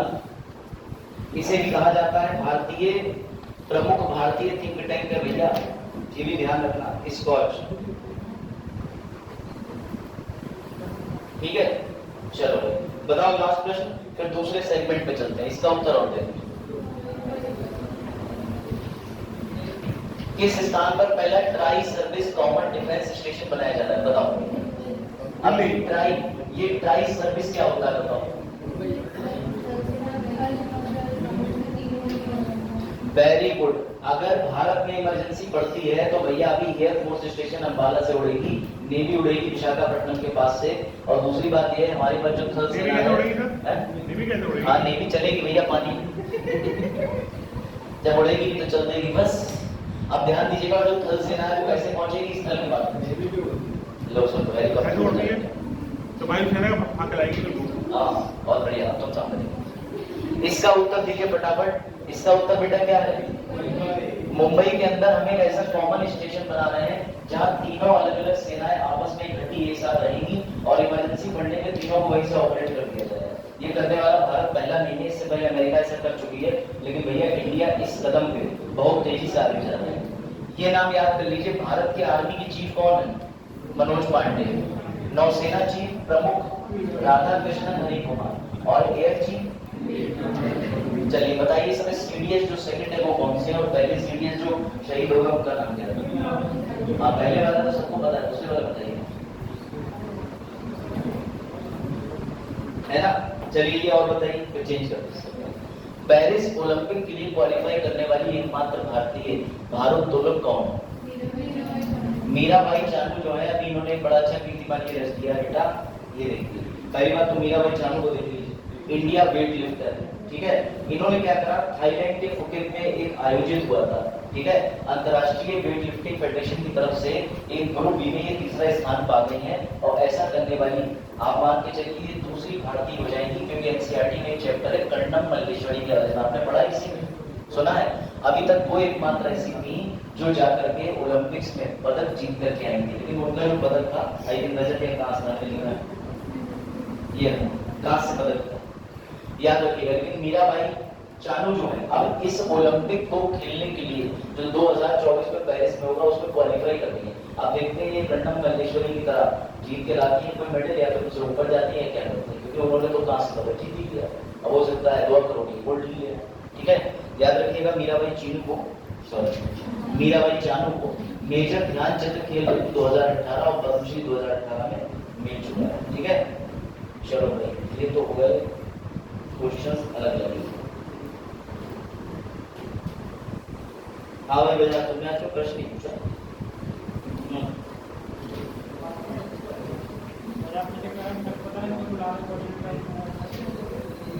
पदार्थ को नहीं बुला रहे, आज ही बुला रहे। चलो आओ शुरू करते हैं, ठीक है। अब सुनिए जरा ध्यान से, ये पूरे साल भर के विज्ञान के वो प्रश्न हैं जो अलग अलग मैगजीनों में करीब 150 प्रश्न होंगे, लेकिन अब मैं तुम्हें ये सारे जो क्वेश्चन है वो कंसेप्ट के साथ कराते चलूंगा, ठीक है। स्लाइड चेंज करती रहना, शायद कर पाओगे स्लाइड चेंज? हाँ मैं बता दे रहा हूँ, क्योंकि मुझे बहुत ज्यादा तुम्हें यहाँ पर ट्यूटोरियल चीज दिखानी पड़ेगी। कुछ नहीं करना, वैसे कर देना, जूम करना तो ऐसे, आउट करना वैसे, ठीक है। चलो उत्तर तो नहीं देख लिया इसका किसी ने, थोड़ा सा जूम कर दीजिए इसको, ऑपरेट करते चलिएगा। चलो भाई इसका उत्तर बताओ सभी लोग, अब मजा आएगा। चलिए अब आपके लिए एक नया सेगमेंट है साल भर के एनुअल अफेयर्स के लिए साइंस एंड टेक क्वेश्चन। हाँ नई दिल्ली, गलत जवाब। पहली बात तो ये ध्यान रखिए कि 6G लैब की भारत को जरूरत क्यों है? बताओ। बेंगलोर कह रहा है ये, इसका उत्तर मैं मार्क कर देगा, इसका उत्तर बेंगलुरु है। लेकिन मेरा प्रश्न ये है कि 6G लैब की जरूरत भारत को क्यों है? बताओ। अब आ जाओ कंसेप्चुअल पार्ट वाले क्वेश्चन पे, मजा आएगा तुम्हें भी और मुझे भी। जरा बताइए कि भारत को 6G लैब की आवश्यकता है क्यों? या ये बताइए कृष्णपाल किसी भी भारत को तेज रफ्तार वाला इंटरनेट चाहिए क्यों होता है? जो आपको उत्तर लगता हो मंच सभी के लिए होगा, मैं बताओ। तो डाउनलोड करने के लिए। गलत। इसके लिए रियल टाइम एक्यूरेसी की। और जल्दी जल्दी अपने जवाब दो। भारत को इंटरनेट तेज चाहिए क्यों? या किसी भी देश को तेज इंटरनेट या तेज संचार की सुविधा क्यों चाहिए होती है, बताइए। आप सुनिए ध्यान से। इस पृथ्वी से बाहर एक सैटेलाइट है, ये सैटेलाइट सारा का सारा डेटा कहां भेजेगी, ये वापस से भेजेगी पृथ्वी पे, और पृथ्वी में जो देश बैठा होगा वो इस सैटेलाइट से डेटा को अपने पास ऑब्जर्व करेगा कि नहीं करेगा। जितना तेज इंटरनेट होगा, जितना तेज सुदूर संचार की व्यवस्था होगी, उतनी तेजी से तुम्हारे पास रियल टाइम डेटा आ जाएगा। सैटेलाइट काम क्या करती है? सैटेलाइट 4 प्रकार के काम करती हैं। आपने देखा होगा कि आपके गूगल में पॉपअप बन के आता है, इट वुड हैपन या rain would may happen at 2 PM। कभी कभी इंडिकेट करता है कि वर्षा 2 बजे होने के अनुमान लग रहे हैं। कहां से आता है ये डेटा? ये सैटेलाइट में इंटरनेट कनेक्टिविटी भेजी जाती है, और हमने कोई भी देश हुआ वो अपनी इंटरनेट कनेक्टिविटी को बेहतर बनाने के लिए 6G 7G पे काम कर रहा है। तो बेटा भारत ने भी एक कीर्तिमान रच दिया। भारत में नोकिया कंपनी ने, ये नोकिया कंपनी भारत की नहीं है, पहली बात तो ये समझ लेना, लेकिन भारत में ये पूरा पैसा लगा रही है, और पूरा पैसा लगा के भारत के लिए क्या बिल्ड कर रही है? 6G lab. ये ध्यान रखना। कहां बिल्ड हो रही है? बेंगलुरु को। बेंगलुरु के अंदर नाम बताइए, सिलिकॉन वैली। बेटा बेंगलुरु को सिलिकॉन वैली बोला जाता है, और साथ ही आईटी हब, वेरी गुड, इसको आईटी हब बोला जाता है। ये सबसे इंपॉर्टेंट बात नहीं बताता। वेरी गुड प्रसाद, ये चीज लिखते चलिए, लिख लिया। अब जरा ये बताइए, ये जो लैब डेवलप होगी, इस लैब को डेवलप करने के लिए भारत का कौन सा मंत्रालय जिम्मेदार होगा? दूरसंचार मंत्रालय। दूरसंचार मंत्रालय के वर्तमान में मंत्री कौन? अश्विनी वैष्णव जी। मुझे भी श्री लगाना चाहिए था पहले। तो ऑनरेबल मिनिस्टर कौन होंगे भैया? अश्विनी वैष्णव जी। आचार संहिता चल रही, मंत्रियों का नाम ले सकते हैं। मैं किसी सेवा को प्रमोट ही नहीं कर रहा हूँ, मैं तो तथ्य बता रहा हूँ। अगली स्लाइड लगाइए शायद। नोकिया शेयर में पैसा लगा रहा है इस पे। नोकिया का फायदा होगा? मैं बता रहा हूँ इससे नोकिया को क्या फायदा होगा। भविष्य में कभी भी इस लैब के अंदर सर्विसेज, सेवाएं और स्टाफ और उस कंपनी के माध्यम से सारी चीजों पर नियंत्रण रखा जाएगा, उसको सर्विस के पैसे मिलेंगे। और वैसे भी ये लैब एक टेम्पररी समय के लिए है। अभी आपको जान के ताज्जुब होगा कि इंडिया ने 6G लैब भारत में, यानी 6G चालू करने की बात आपसे कह दी है 2032 तक, लेकिन ये उससे पहले ही चालू कर लेंगे। 5G का प्रस्तावित वर्ष जो था वो 2025 था, लेकिन 2022 में 5G दौड़ गया था। तो ऐसे ही इन्होंने 6G का लक्ष्य रखा है 2032। और सुनो, इंडिया ने 7G लेबोरेटरी का भी उद्घाटन कर दिया, 7,000 करोड़ रुपए उसमें भी लगा दिए। 6G हाथ में नहीं आया, 7G की बातें चल रही। तो जरा ध्यान दीजिएगा बेटा, ये मंत्री जी हैं, ब्रांड कौन सा है? नोकिया, और जगह कौन सी है? बेंगलुरु। फिर एक पन्ना चेंज कीजिए, इसके बाद अगले पन्ने में बेटा ये ध्यान रखना, बेंगलुरु यहाँ पाया जाता है। ये तो पता है ना, कर्नाटका कर्नाटका कर्नाटका कर्नाटका राज्य, उस राज्य के अंदर एक शहर का नाम क्या है? बेंगलोर। और बेंगलोर को आईटी हब और सिलिकॉन वैली के नाम से जाना जाता है। बेटा याद रखिएगा, बेंगलोर के अंदर भारत सेमीकंडक्टर प्लांट सेटअप कर रहा है। ये सेमीकंडक्टर क्या है मैं बता चुका हूँ। इलेक्ट्रिसिटी फ्लो होती है, इंसुलेटर रोकते हैं, दोनों का काम अकेला सेमीकंडक्टर कर लेगा, सप्लाई भी करेगा, रोकेगा भी। एक ही बोर्ड में साइज क्या होगा? छोटा होगा। चेंज करिए बेटा, इसका उत्तर लिखो। भारत को 6G की आवश्यकता क्यों है? प्रौद्योगिकी का अभिसरण, हाई एज कंप्यूटर, परम कंप्यूटर बनाने जा रहे थे। परम तो हमारे पास है ही है, परम 8000। वेरी गुड, परम 8000। ऐरावत कंप्यूटर बना रहे हैं, या कोई भी बड़ा स्थिति, हाँ कोई भी, कौन सा और भी होता है तो। अब रुक जाइए, अमेरिका का बताइए। आपने उत्तर दोनों ठीक दिए, आपने पहले 2 उत्तर ठीक दिए। IBM तो कंपनी है जो सुपर कंप्यूटर बनाती है। अब कंपनी का नाम है ना, नाम बताओ कंप्यूटर का। जैसे डीप ब्लू था, इससे ऊपर। वेरी गुड, एकदम सही बताया। इसलिए वजाहत आप नॉलेज सही ले रहे हैं। हाँ, बस सारे आप। अब आपका सिस्टम करप्टी हो जाता है, या आपसे सेना में कहा गया 2 किलोमीटर चलो, 20 किलोमीटर जाकर और फिर उधर से एक सफेद वस्त्र मंगाया जाता है। चलिए इसमें ध्यान दीजिए बेटा, भारत में मोबाइल में आपका जो टैरिफ है ये 666 रुपए का टैरिफ चलेगा, 249 का टैरिफ चलेगा, 537 का। ये भारत में निर्णय कौन लेता है? तो इसके लिए भी एक अथॉरिटी बनी है जिसका नाम है telecom regulatory authority of India. Very good, इसे ट्राई कहते हैं। ये ट्राई सभी मोबाइल कीमतों के टैरिफ के मूल्य का निर्धारण करती है। याद रखिएगा। तो 6G है, हाँ, ट्राई से मैसेज भी आता है कि अगर आपसे कोई टावर के नाम पे या किसी नाम पर कोई फर्जी आपको परेशान करे तो आप इस नंबर पर करें और उस नंबर मिलाने पर ट्राई, ये जो बीच में ब्रोकर होते हैं उन्हें आसानी हो जाती है। अभी बीच में आपने सुना था अखबार में बहुत ऐसा निकल रहा था अपने घर पे टावर लगवाएं और एक व्यक्ति की नौकरी भी लगवाएं, वो सब फ्रॉड होता है। कभी अप्लाई मत कर देना कि टावर लगवाने के चक्कर में, फिर वो सिक्योरिटी मांगेंगे और फिर तुम्हारे घर में बोलेरो आएंगी, 10 लोग इंस्पेक्शन करेंगे, ऐसे बहाने देंगे, चला गया तुम्हारा ट्रांसफर हो जाता है। ये सब बहुत क्राइम होते हैं। तो याद रखिएगा, आपने देखा होगा कि हम क्वांटम कंप्यूटर बना रहे हैं, लेकिन ये जो कंप्यूटर होते हैं कैलकुलेशन किसके बेसिस पे करते हैं? इनको भी इंटरनेट चाहिए होता है। इंटरनेट आज के टाइम में सबको चाहिए। 01 कौन सा वन? 01 01। अच्छा ये बताइए बजात को एक चीज बताओ, क्यूबिट क्या होता है? क्यूबिट बिट होता है, क्या होता है? बिट। यहाँ अटक गए बेचारे। क्यूबिट जो है क्वांटम कंप्यूटर की सबसे बेसिक इकाई है, उसकी इकाई में क्यूबिट कहते हैं। ये यूपीएससी क्वेश्चन आया था 2023। चलो भाई वापस हाँ भाई अब देखिए जरा ध्यान से। 6G लैब क्या है ये आप समझ चुके हैं। 6G के फायदे क्या है? हमें हाई एज कंप्यूटिंग चाहिए, बेहतर नेटवर्क चाहिए बेटा, ये चीजें मत भूलिएगा। और देश की परियोजनाएं देखो, आपको क्या लग रहा है 6G पे इंडिया ही काम कर रहा है? ये देखो फिनलैंड की ओलू विश्वविद्यालय, ओलू विश्वविद्यालय नाम बड़ा अच्छा लगता है, ठीक है। अब इसमें कुछ और वर्ड मत डालिएगा आपको बेटा। फिनलैंड का ओलू विश्वविद्यालय दक्षिण कोरिया कहाँ? दक्षिण कोरिया का इलेक्ट्रॉनिक, दक्षिण कोरिया का देख लीजिए। इसमें एक बात याद रखिएगा, क्वेश्चन में आ सकता है कि यूरोपियन संघ की कौन सी एकेडमी है बेटा? हेक्सा एक्स, ये लिखी हुई है 5वें नंबर पे। हेक्सा एक्स जो है वो यूरोपीय संघ की, याद रखिएगा, उद्योग अकेडमी है, वो भी 6G लैब विकसित कर रही है। फिनलैंड 2030 तक का लक्ष्य रख रहा है, लेकिन भारत 2032 तक का लक्ष्य रख रहा है, ये ध्यान रखिएगा। तो नोकिया के माध्यम से भारत में पहली 6G लेबोरेटरी कहाँ बनने जा रही है? बेंगलुरु में। कौन से मंत्रालय के अधीन में? इंफॉर्मेशन, बिल्कुल सही, आईटी। और उस आईटी मिनिस्ट्री के प्रमुख कौन है? अश्वनी वैश्य जी। चेंज कर दीजिए और बेटा 7G नेटवर्क ने भी इंडिया का लक्ष्य रख लिया। चलो अब इसके बारे में बताइए। चाहिए क्या चाहिए? हाँ बताइए, स्लाइड पीछे कर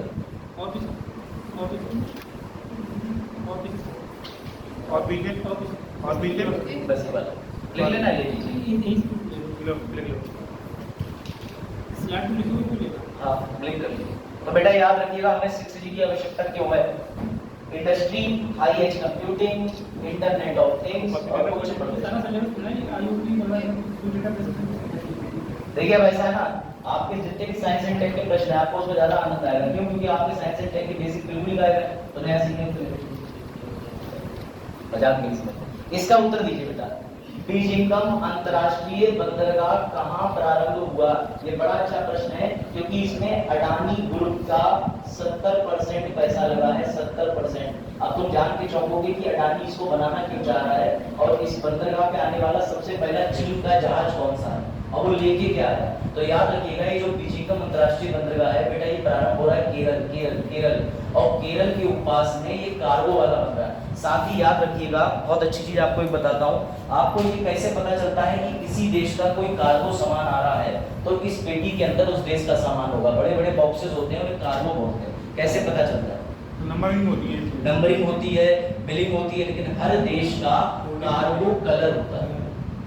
कार्गो कलर इंडिया का पिंक है, ब्लू है, ब्लैक है। अभी दिखाता हूँ मैं आपको, लिखा हुआ है कार्गो बॉक्सेस के कलर भी होते हैं, जिससे देश का सामान वहां पर लोड होता है तो आसानी से पहचान लिया जाता है। वो स्मगलर्स को कंफ्यूज करने के लिए बनाया था, लेकिन स्मगलिंग के लिए फायदा पहुंचा था। बंद कर देना चाहिए, सरकार नहीं करती। अगली स्लाइड चेंज कर दीजिए शायद, पहले इनको ये नोट करा दीजिए, जूम कर दीजिए इनका। बेटा याद रखिए कहाँ पर बन रहा है? केरला। बेटा यहाँ पर पहला जहाज कौन सा आया है? तो पहला जहाज आया झेन हुआ 15। बेटा इसमें अडानी ग्रुप और गवर्नमेंट 70-30 का रेशियो, इसको रिवर्स कर लीजिएगा, अडानी 70 गवर्नमेंट 30। अडानी ग्रुप यहाँ पैसा लगा रहे हैं, ठीक है। पहला जहाज कौन सा आया? तो भैया झेन हुआ। कहाँ का आया? झेन हुआ चीन का, उसका नाम ही है। ये कैसा बंदरगाह है? कार्गो सामान आएगा जाएगा, इंपोर्ट एक्सपोर्ट, ज्यादातर बंदरगाहों से इंपोर्ट एक्सपोर्ट होता है। भारत में सबसे ज्यादा बड़ा बंदरगाह कौन सा है? मुंबई का, पुणे। Very good. बिजिएस्ट बंदरगाह कौन सा है? बिजिएस्ट मुंबई। भारत में कितने प्रमुख बंदरगाह हैं? मैंने प्रमुख पूछे, टोटल नहीं, 13। हाल ही में किस बंदरगाह के पास में जल्दी में बहुत जल्दी निर्माण देखने को मिला? नावा शिवा बंदरगाह के पास में, महाराष्ट्र। नावा शिवा जो था, जिसको पूर्व में बोला जाता था जवाहरलाल नेहरू बंदरगाह, बेटा उसका नाम बदल के नावा शिवा कर दिया गया। लिख लिया ये जानकारी? लिखिए, लिखते चलिए, स्लाइड चेंज करते हैं, लिखते चलो वरना बोर हो जाओ, पेन चलते रहना चाहिए।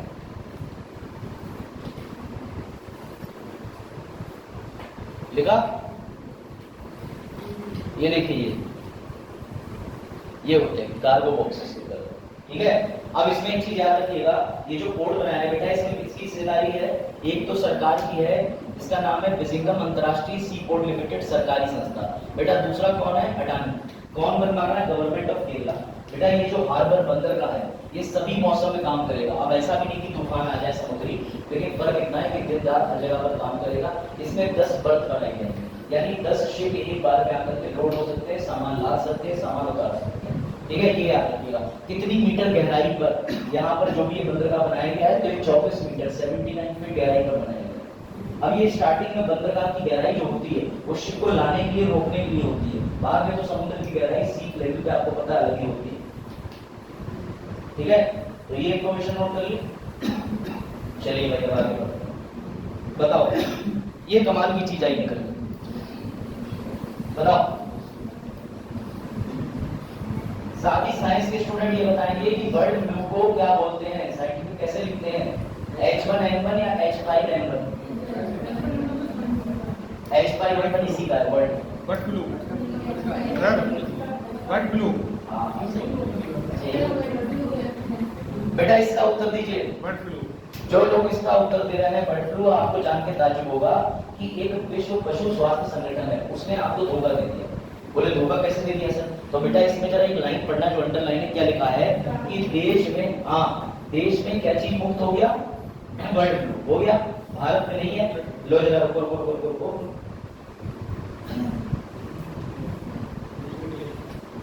अभी 3 दिन पहले खबर पढ़ो, ये घोषणा दिसंबर में हुई है और ये वाली खबर पढ़ी है 3 दिन पहले। पहली बार गायों में मिला बर्ड फ्लू का वायरस। ये बात बिल्कुल ठीक है कि प्रवासी पक्षियों से आ रहा है, भारत के अंदर खत्म हो गया, बाहर से आ रहा है। वीजा पासपोर्ट लगाना चाहिए। जब आप बनेंगे विदेश मंत्री तब आप लगाइए, आप लगाइएगा बिल्कुल। और फिर आपके घर के बाहर वाले लोग बैठे होंगे, श्राद्ध मना रहे होंगे, पता चलेगा।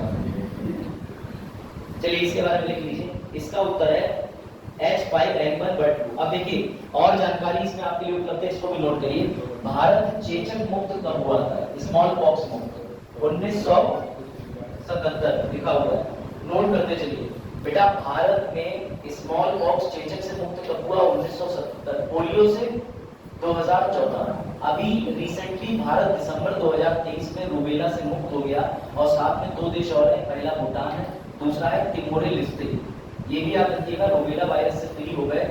और साथ ही ट्रोकोमा नामक आंखों की बीमारी से हाल ही में कौन सा देश निजात पा चुका है? उसका नाम है ईरान। ये जरूर से जरूर चारों चीजें नोट कर लीजिए।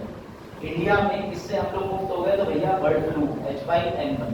और कौन कौन से रोग है जिससे हम भैया फ्री हो चुके हैं? स्मॉल पॉक्स चेचक 1977।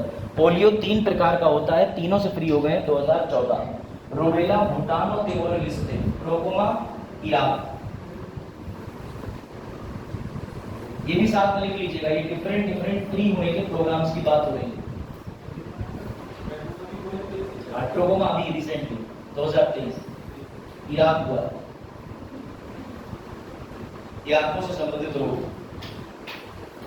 ठीक है। रूबेला फ्री भारत हो गया दिसंबर 2023 में। अभी आपने एक प्रश्न और पढ़ा था कि मीसल्स और रूबेला नामक बीमारी को क्योर करने के लिए वैक्सीन बनाई गई है, मेवेला।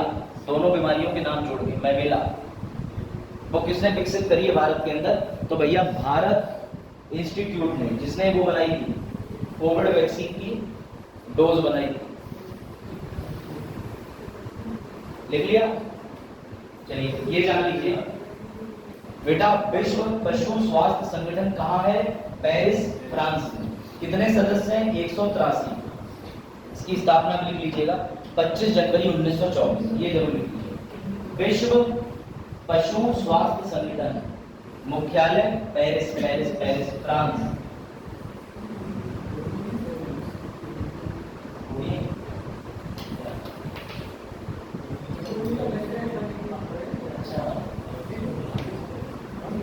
बेटा कितने सदस्य हैं इस संगठन के अंदर? 183। 25 जनवरी को भारत में कौन सा दिवस मनाया जाता है? मतदाता दिवस। तक पता होना चाहिए। चेंज कर दीजिए स्लाइड, अगले प्रश्न पे आ जाइए। और आ जाइए, चेंज कर दीजिए। हाँ, इसी को ये बताओ, ये बड़ा अच्छा प्रश्न है। तो रशिया हो। हाँ, रशिया रशिया। अगर आपको आयरन डोम टेक्नोलॉजी के बारे में नहीं पता तो आपको कुछ नहीं पता, ठीक है बेटा। इस देश पर सबसे पहले हमला किसने करा?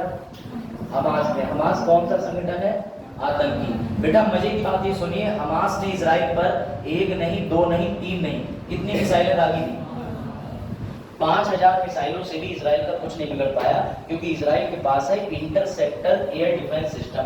अब तो कहोगे क्या होता है, तो समझो ये इजराइल है बेटा। इजराइल के पास में ऐसा कोई कवच है क्या? नहीं। इजराइल के पास में प्लांट करे हुए हैं आयरन डोम। बेटा ये होता है कि मान के चलो ये मिसाइल आ रही है, ये मिसाइल यहाँ से 1500 किलोमीटर पहले सेंस कर लेता है और यहाँ से एक मिसाइल जाएगी, इसको रास्ते में खराब कर देगी। ये होता है डिफेंस मैकेनिज्म। मेरी बात समझिएगा। इजराइल पे 5000 मिसाइलों का जब हमला हुआ तो इजराइल ने अपने यहाँ डिफेंस मैकेनिज्म बना रखा है, एयर डिफेंस मैकेनिज्म, कि अगर कोई भी हवा में उसके ऊपर मिसाइल आती है तो उसके देश से एक मिसाइल उड़ेगी और मिसाइल उड़ने के बाद दूसरी मिसाइल को हवा में ही निस्तेनाबूद कर देगी। इसी टेक्नोलॉजी को बोला गया है आयरन डोम। अच्छा, क्या भारत में ऐसी टेक्नोलॉजी है? क्या लगता है? और किन देशों के पास है? लिख लीजिए। रशिया के पास ऐसी टेक्नोलॉजी है, उसे बोलते हैं S-400। इंडिया के पास है, इंडिया के पास है समर। और यूएसए के पास है TAAHD।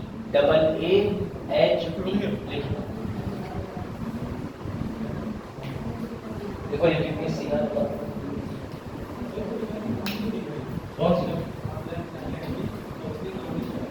हाँ नहीं, इसी का सेव करा था, ज्यादा सारे इंटरसेप्ट कर दिया था, हमला बचा लिया था।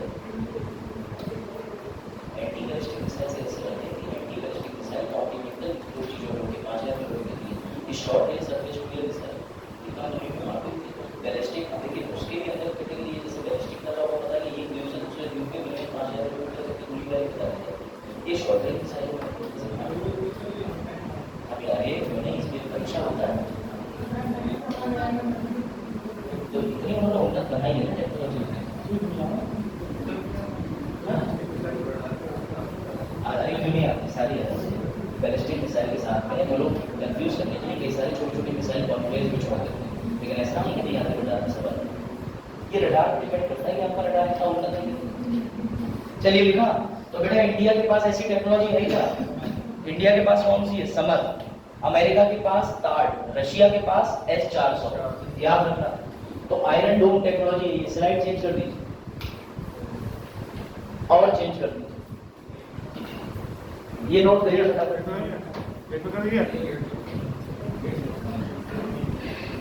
चलो भाई इसको नोट करो, आगे बढ़ो। इसको नोट करिए। खर्चा बहुत होता होगा। खर्चा 3400 करोड़। मतलब जैसे कि हमें 100 रुपये मिसाइल छोड़ रहे हैं, उनकी तरफ से 10,000 की मिसाइल आएगी। बिल्कुल। हमारा 100 रुपये नुकसान हुआ, उनका 10,000 था। बिल्कुल सही बात है, लेकिन एक बात भी तो है, अगर आपकी मिसाइल अपने देश में गिरती तो उनका अरबों खरबों का नुकसान हो जाता, देश ही बचता। आप छोटे नुकसान को देख रहे हैं। नहीं, हम 100 में लाखों मिसाइल बना सकते हैं। तो देखिए युद्ध के साथ में नुकसान तो होता ही है, कभी ऐसा हुआ ही नहीं है कि युद्ध से किसी देश को फायदा पहुंचा। कल के आर्टिकल में तो ये भी कह दिया था कि युद्ध शुरू करना आसान है लेकिन रोकना उससे भी ज्यादा कठिन। और ये हकीकत करा दीजिए सीज़फायर। आप अपना प्रश्न पूरा कीजिए। तो आप कह रहे हैं, कहना मतलब ये है कि कोई देश होता है, इसमें लाखों अरबों खर्चा हो गया। इसराइल ने 100 रुपये खर्चे हुए, एक करोड़ खर्चा हो गया। ठीक है, तो करेंगे आप खर्चे बचाने के लिए। हाँ, कोई ऐसी टेक्नोलॉजी यूज करी जाए। क्यों करें आप युद्ध को बढ़ावा दे रहे हैं? भैया हर देश को युद्ध लड़ने का नहीं, लेकिन अपने आपका सेल्फ डिफेंस, अपनी सुरक्षा के लिए अपने आप को सेना उन्नत करने का, विकसित करने का अधिकार है। हालांकि यूएन ने, यूनाइटेड नेशन ने अपने आर्टिकल दिए कि तुम सेना ही मत रखो, हम मदद करेंगे, लेकिन यूएन मत कहा। सर अब भारत की सीमा इतनी बड़ी है तो यहाँ से मिसाइल लगाएंगे बिल्कुल, तो इन मिसाइलों की रेंज आप क्या समझ रहे हैं? हमने बिल्ड करा है समर 1 समर 2, हम 3000 किलोमीटर तक की रेंज कवर कर रहा है। जरा भारत को ऊपर से नापो, 3214, इधर से 2287, तो कवर हो गया पूरा भारत। अब अगर उधर कन्याकुमारी से कोई मिसाइल आ रही है तो हम इधर से पूरा पूरा कवर करके बैठे, ऐसे ऐसे में आ रही है तो 3214 किलोमीटर कवर करके बैठे, बचा कहां से? अब आप फायर करके देखो, और ये जो है वो हीट को सेंस कर लेते हैं। रशिया की S-400, रशिया के नीचे लिखा है अमेरिका, उसके नीचे ट्रियम, इसी के अंदर S-400 के अंदर एक मिसाइल है ट्रियम, ठीक है। स्लाइड चेंज करिए, ये लो, ये देखो बेटा, रशिया का ये रहा S-400। अभी इंडिया को रशिया S-400 ना जबरदस्ती दे रहा था। इंडिया ने ये देखा कि S-400 हम लेंगे ही, बेटा इसका नाम S-400 पता है क्यों है? ये बॉर्डर पे लगा दो, 400 किलोमीटर मिसाइल आगे यानी कि फ्रंट फेसिंग और 400 किलोमीटर बैक फेसिंग, दोनों तरफ से 400 किलोमीटर का बॉर्डर डिफेंड कर लेगा। ये ध्यान रखिएगा। ऐसी आयरन डोम है, आयरन डोम भी 1500 किलोमीटर तक डिफेंड कर लेगा। इंडिया का जो समर बनने जा रहा है ये 2500 किलोमीटर तक डिफेंड करने के लिए बना है। इंडिया ने इसके लिए प्रोजेक्ट चलाया कुश, KUSH, उसके अंतर्गत इंडिया ने ये समर बनाया। बेटा समर की फुल फॉर्म लिख लीजिएगा, surface to air missile for assured retaliation. Assured का मतलब बिल्कुल 100% मार दिया, उसमें लिखा है, इसको जूम कर दीजिएगा समर वाले पार्ट, येलो और ऊपर ले जाइए इसको, नहीं स्लाइड को और नीचे से उठाइए, ये समर की फुल फॉर्म नोट कर लीजिए। Surface to air missile for assured retaliation, ये है समर।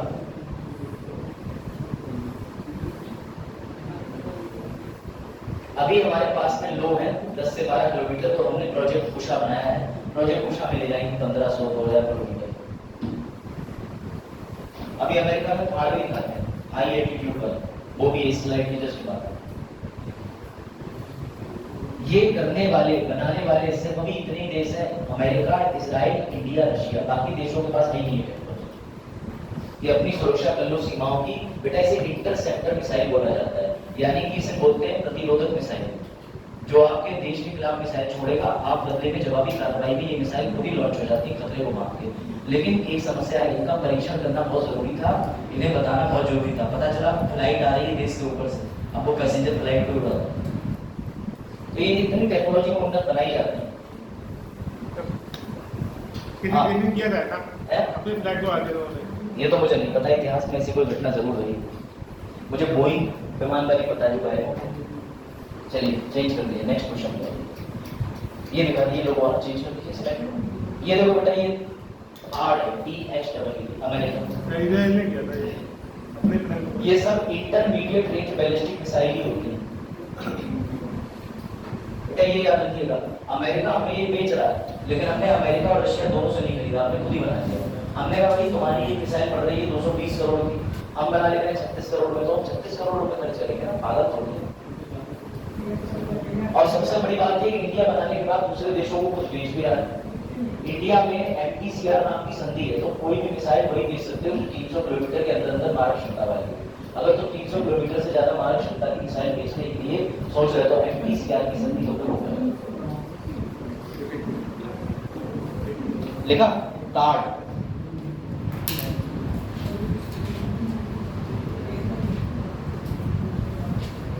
चलो अब जरा ये देख लीजिए ध्यान से, आपको एक चीज और बतानी है। ये इजराइल वाला आर्टिकल आपने कवर करा था, आप सभी को पता है कि इजराइल का पैलेस्टीन से विवाद कब से शुरू हुआ है? अक्टूबर से, लगभग 6 महीने हो गए। मैंने आपको बताया था कि अमेरिका चुनाव के चक्कर में बेवकूफ बना रहा है। अमेरिका ये कह रहा है कि इसके पास में भूमध्य सागर है, मेडिटेरियन सी, हम यहाँ से एक प्रोजेक्ट चला के जहाज की मदद से खाना पानी भेजेंगे। लेकिन बेटा बाकी देश ये कह रहे हैं कि तुम खाना पानी भेजने के लिए मरे जा रहे हो, तो तुम गाजा पट्टी पे इजराइल को क्यों नहीं रोक देते हो, तुम इजराइल से कहीं क्यों नहीं देते कि युद्ध रोक लो। तो ये बात अमेरिका को पसंद आ गई थी, जिसके चलते कल ही सुरक्षा परिषद में अमेरिका ने अपना वोट इजराइल के सीज फायर की तरफ दे दिया। अब जैसे ही दे दिया तो बेंजामिन नेतान्याहू खिसिया गए, तो भैया उनके खिसियाने की वजह से बुझा ही नहीं रहे अमेरिका 2 दिन के दौरे। तो याद रखिएगा कई देशों के अंतर्राष्ट्रीय संबंध अच्छे और बेकार भी होते हैं। चेंज करें। हाँ ये अच्छा प्रश्न, बताइए, इसको थोड़ा सा जूम आउट कर दीजिए, छोटा नहीं स्मॉल। बताइए बेटा इसका उत्तर बताइए। वजाहत अंतरिक्ष में जाने वाला पहला मानव कौन? एनसीईआरटी का बेसिक है, बताइए। हाँ, गगन में कौन गया था? यूरी गगन किस देश के नागरिक थे? सबसे पहले मून पर मानव उतारने वाला देश कौन सा है? America. NASA. Very good. NASA भी कहो एक ही बात। बेटा इसका उत्तर दीजिए, इसका उत्तर 2040।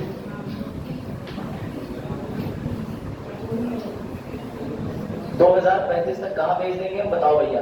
अपना बना लेंगे इंडियन स्पेस स्टेशन। अब ये कहोगे तुम इंडियन स्पेस स्टेशन क्या होता है, मैं तुम्हें उत्तर बता दे रहा हूं। और 2040 तक हम पहला मानव मून मिशन यानी 2040 तक का लक्ष्य रखा है कि हम मानव को चंद्रमा पर उतार देंगे। अच्छा जरा ये बताइए, रोड पर मोटरसाइकिल चलने योग्य है, ये मोटरसाइकिल का ट्रायल लेने के लिए आप मोटरसाइकिल को लेके कहां जाओगे? इससे दो चीजें पता चलेंगी, ये रोड की क्वालिटी क्या है और मोटर वाहन की क्वालिटी क्या है। ऐसे ही अगर आपको समुद्र में शोध करना हो तो आप समुद्र में किस चीज के साथ जाएंगे? अपनी नौका के साथ, ताकि आप समुद्र को एक्सप्लोर कर सकें। ऐसे ही बेटा स्पेस में रिसर्च करने के लिए जाना हो तो बेटा स्पेस के अंदर इंडिया को अपना बनाना पड़ेगा अंतर्राष्ट्रीय स्पेस स्टेशन। अगर इंडिया ने ऐसा कर दिया तो इंडिया अकेला देश होगा जो अपने दम पे ये बना ले। तो क्या अंतर्राष्ट्रीय स्पेस में कोई स्टेशन नहीं है? इस समय अंतर्राष्ट्रीय स्पेस स्टेशन 5 देशों के सहयोग से बना हुआ, जिसमें अमेरिका की भागीदारी सबसे ज्यादा है। अमेरिका, रशिया, कनाडा, यूरोप और जापान, इन 5 देशों ने मिलकर अंतर्राष्ट्रीय स्पेस स्टेशन अपना जो पृथ्वी है उससे 400 किलोमीटर ऊपर एक अंतर्राष्ट्रीय स्पेस स्टेशन बना रखा है, ताकि हम 21-21 दिन की टुकड़ी के अनुसार मानव को स्पेस स्टेशन में भेज के ये जांचें कि नाखून कैसे बढ़ रहे हैं, बाल कैसे बढ़ते हैं, आंखों का रंग तो नहीं बदल रहा। अभी तो ये भी नहीं करवा पाए, कल को शिशु का जन्म भी करवा देंगे वहां पे। अभी तो फिलहाल ये इतना करते हैं कि अंतर्राष्ट्रीय स्पेस स्टेशन के अंदर मानव पर शोध करते हैं। तो ये काम करने के लिए इंडिया को जाना था। इंडिया ने अंतर्राष्ट्रीय स्पेस स्टेशन से परमिशन मांगी, तो अंतर्राष्ट्रीय स्पेस स्टेशन ने ये कहा कि तुमसे हम पैसा भी बहुत लेंगे, ट्रेनिंग भी यही देंगे नासा में, और जब हमारा मन करेगा तब भेजेंगे। तो बेटा इंडिया को गुस्सा आ गया।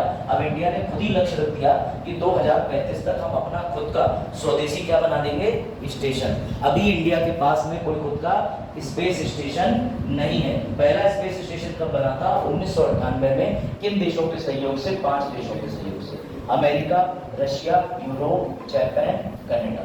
2035 तक हम क्या कर देंगे, अभी जो हमारा मिशन है स्पेस स्टेशन का वो कर लेंगे, और 2040 तक हम क्या करेंगे, मून पर पहला कदम रखने वाला मिशन कर देंगे। जरा बताइए कि चंद्रयान 3 मिशन की डेट क्या थी? सामने चंद्रयान मिशन 3 किससे संबंधित था?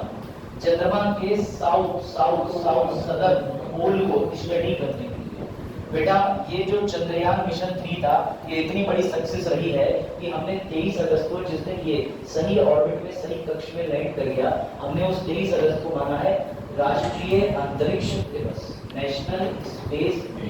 कब मनाया जाता है? 23 अगस्त को। बेटा चंद्रयान 3 जो है वो किस पॉइंट में जाकर के रुकता है? शिव शक्ति पे। व्हीकल कौन सा है? LVM 3M4। LVM 3M4 ऐसे याद रखना, LVM 3M4। इसे जूम आउट कर दीजिए, छोटा करके नेक्स्ट स्लाइड पे। नेक्स्ट स्लाइड देख लो, अंतर्राष्ट्रीय स्पेस स्टेशन कैसा होता है। ये याद रखिएगा, ये 15.5 दिन के अंदर 400 किलोमीटर में अर्थ के ऑर्बिट पर चक्कर लगाता है। याद रखिएगा, अपनी जो पृथ्वी होती है, मैं आपको फैक्ट बताता हूँ, अगर ये पृथ्वी है और अगर कोई चीज ऐसे चक्कर कटा रही है ये, तो उसे PSL भी बोलते हैं, यानी कि पोलर। तो यहाँ कौन सा होता है? North pole, south pole. अगर कोई ऐसे चक्कर काट रही है ऐसे, तो उसे बोलते हैं GSL, क्योंकि वो जियो सिंक्रोनस यानी कि इस ऑर्बिट में घूमने वाली या इस ऑर्बिट में कोई स्पेस के अंदर घूमेगी सैटेलाइट, तो उसे GSL भी बोलेंगे। लेकिन वो उत्तरी ध्रुव पे घूमेगी और नीचे के ध्रुव पे ऐसे ऐसे चक्कर काटेगी, तो उसे PSL भी बोलेंगे। भारत में जो ध्रुव है, इसके लिए हमने भेज रखी है ओशियनसैट 3। ओशियनसैट 3। आपको ये पता है कि अभी हाल ही में सबसे बड़ा हिमखंड देखा गया, जिसका नाम क्या था? पढ़ा होगा आपने, AS स्मॉल ए करके, A23 छोटा ए, नहीं पता आपको?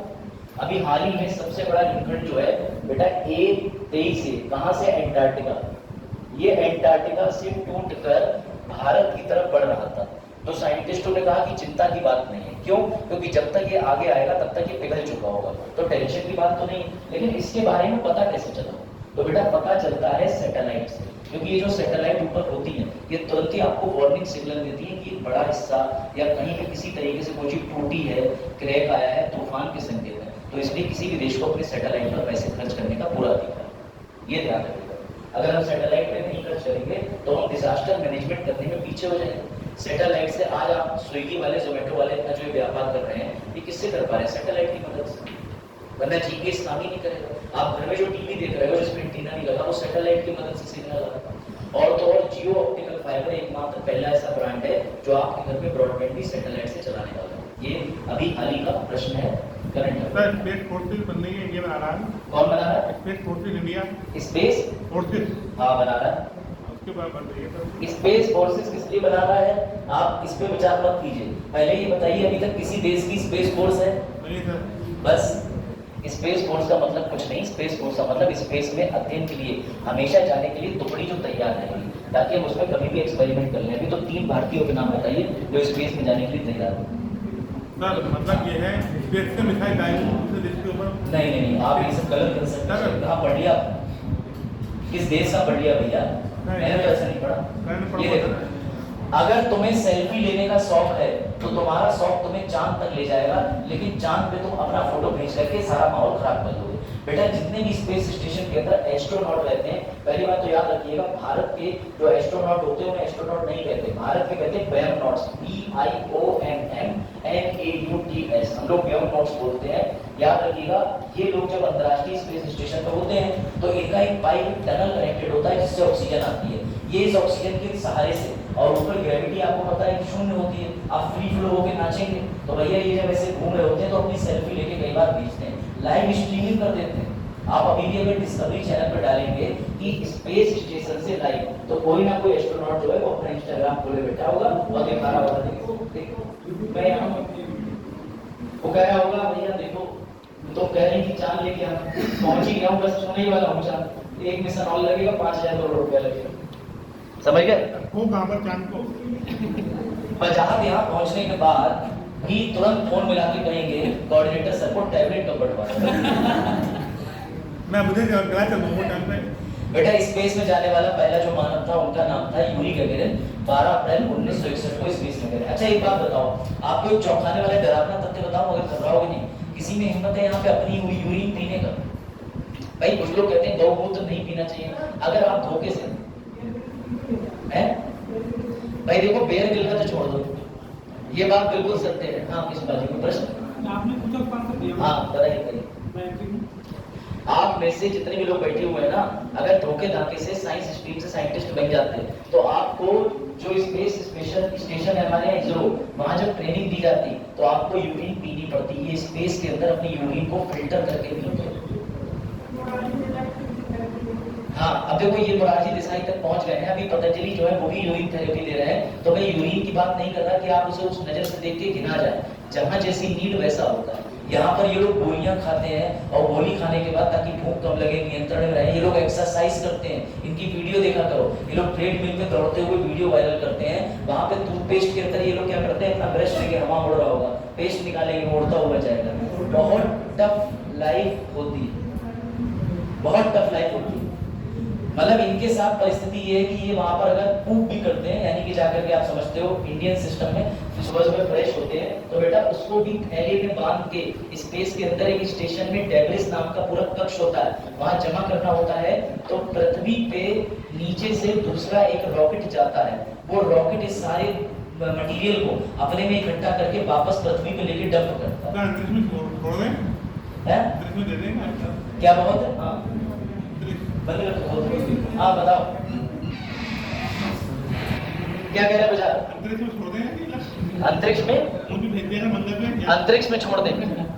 अगर अंतरिक्ष में तुमने जरा सा भी कूड़ा फैलाया ना, तो तुम्हें पता है कि उसका प्रभाव कहाँ कहाँ देखने को मिलेगा?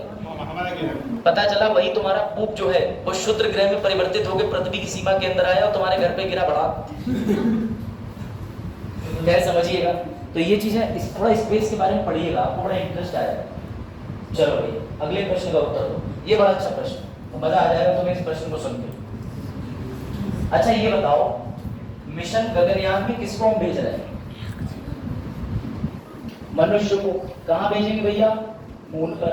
अच्छा ये बताओ, इस प्रोजेक्ट पे इतना पैसा हम लगा रहे हैं, लेकिन अगर धोखे से हमने जिस दिन लॉन्च करा उसी दिन ये ध्वस्त हो गया या ईश्वर ना करे नहीं पहुंच पाया, तो इससे पहले हमारा इतना पैसा खराब हो, उसे बचाने के लिए बेटा जितने भी साइंटिस्ट होते हैं, बड़ा बुद्धिमान होते हैं, उन लोगों ने इसको बना दिया। अब ये क्या है बेटा? ये है डेमो। उतने ही वजन का, उतने ही आकार का, उतने ही वजनीय सारी चीजें, और जितने मानव इसमें जाने वाले थे उतने मानव के बराबर बॉडी वेट का सामान डाल के इसको हम डेमो के रूप में स्पेस में भेज रहे हैं, ताकि जब हमारा गगनयान मिशन हो और उसमें जो सैटेलाइट भेजे वो बर्बाद ना हो जाए। तो उसके लिए हम डेमो मिशन कंडक्ट कर रहे हैं। इस डेमो मिशन का नाम है TVD-1।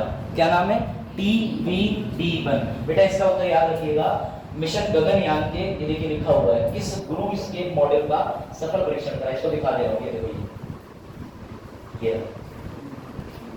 अब आप कहेंगे इसका आकार ऐसे क्यों है? बेटा ये दो बगले एक दूसरे के ऊपर नहीं रखते हैं, इनका जो डिजाइन होता है, ये डिजाइन इस चीज पर डिपेंड करता है कि आपको अपनी सैटेलाइट किस कक्ष में छोड़नी है।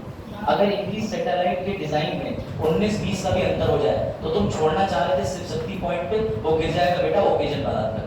कहने का मतलब ये है कि अगर इसकी डिजाइनिंग में जरा सा भी अंतर रखा तो ये गलत जगह प्लांट हो जाएगा और फिर इज इक्वल टू सीधे लॉस हो जाएगा बेटा। ये रहा इसका वजन 4220 किलोग्राम, और बेटा इसमें जो खर्चा हो रहा है वो करीब 800 करोड़ रुपया, यानी नैनो सेकंड में 800 करोड़ रुपए गायब। हाँ, तो ये कह रहे हैं कि वाटर प्रूफ बाल्टी लग रही है, ऐसा लग रहा है नीचे बाल्टी और ऊपर हीटर लगा दिया है गर्म जल का सेवन करने के लिए। तो बेटा इस मिशन का नाम याद रखिएगा TVD-1। ठीक है, TVD-1 मिशन हमने करा, TVD-1 मिशन सफल हो चुका है। अब हम गगनयान पे फोकस कर रहे हैं। और ये समझिएगा, गगनयान मिशन किससे भेजेंगे? GSLV। बेटा इतना याद रखिए, SLV, ASLV, PSLV, GSLV में उतना ही अंतर है कि अगर 25 किलो की चीनी का कट्टा उठाना है तो तुम 2 साल के बच्चे से नहीं बोलोगे। यानी अगर एक थैली उठानी है छोटी सी जिसमें हरा धनिया रखा हुआ है तो वो काम SLV कर देगा, ये 100-150 किलो वजन उठा के स्पेस में ले जाके छोड़ देगा। लेकिन अगर वजन 250 किलोग्राम तक चला जाए तो ASLV छोड़ेगा, वजन 1860 किलोग्राम चला जाए PSLV छोड़ेगा, 2200 किलो चला जाए GSLV, और 4000 किलो से ज्यादा तो हम छोड़ ही नहीं पा रहे, 4000 टन से ज्यादा, 4000 टन कौन छोड़ेगा स्पेस में? GSLV। और अभी आपने देखा कि इसका बेटा ये जो मॉडल है इसका वजन कितना है? 4520 किलोग्राम। तो अगर इंडिया को ये भेजना है तो किसकी मदद से भेजा जाएगा? GSLV। कोरिलेशन समझ आया?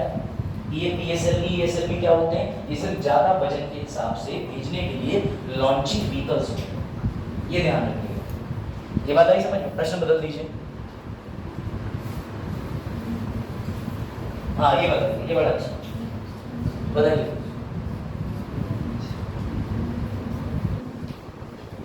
साइक्लोन के बारे में बताइए बेटा।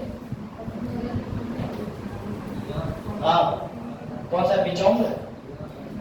अच्छा हाँ, अरब सागर में आए चक्रवात तेज का नाम। बेटा आपको ये जान के ताज्जुब होगा कि चक्रवात की लिस्ट बनती है, और जब लिस्ट बनती है तो उसमें महिलाओं और पुरुष दोनों नाम सुझाए जाते हैं। लेकिन बेटा सबको पता है कि बाहरी चक्रवात से तो व्यक्ति बच सकता है, लेकिन घर में आए महिला चक्रवात से नहीं बच सकता, तो इसीलिए महिलाओं के नाम पे ही चक्रवात के नाम रखे जाते हैं। फिर चाहे वो आप देखिएगा, मैं पूरी लिस्ट लेके आया हूँ, जितने भी डाकनी नाम का चक्रवात का नाम रखा हुआ है बेटा, ऐसे ऐसे खौफनाक नाम रखे हुए हैं। सबसे पहले इसका उत्तर नोट करिएगा, इसका उत्तर है भारत।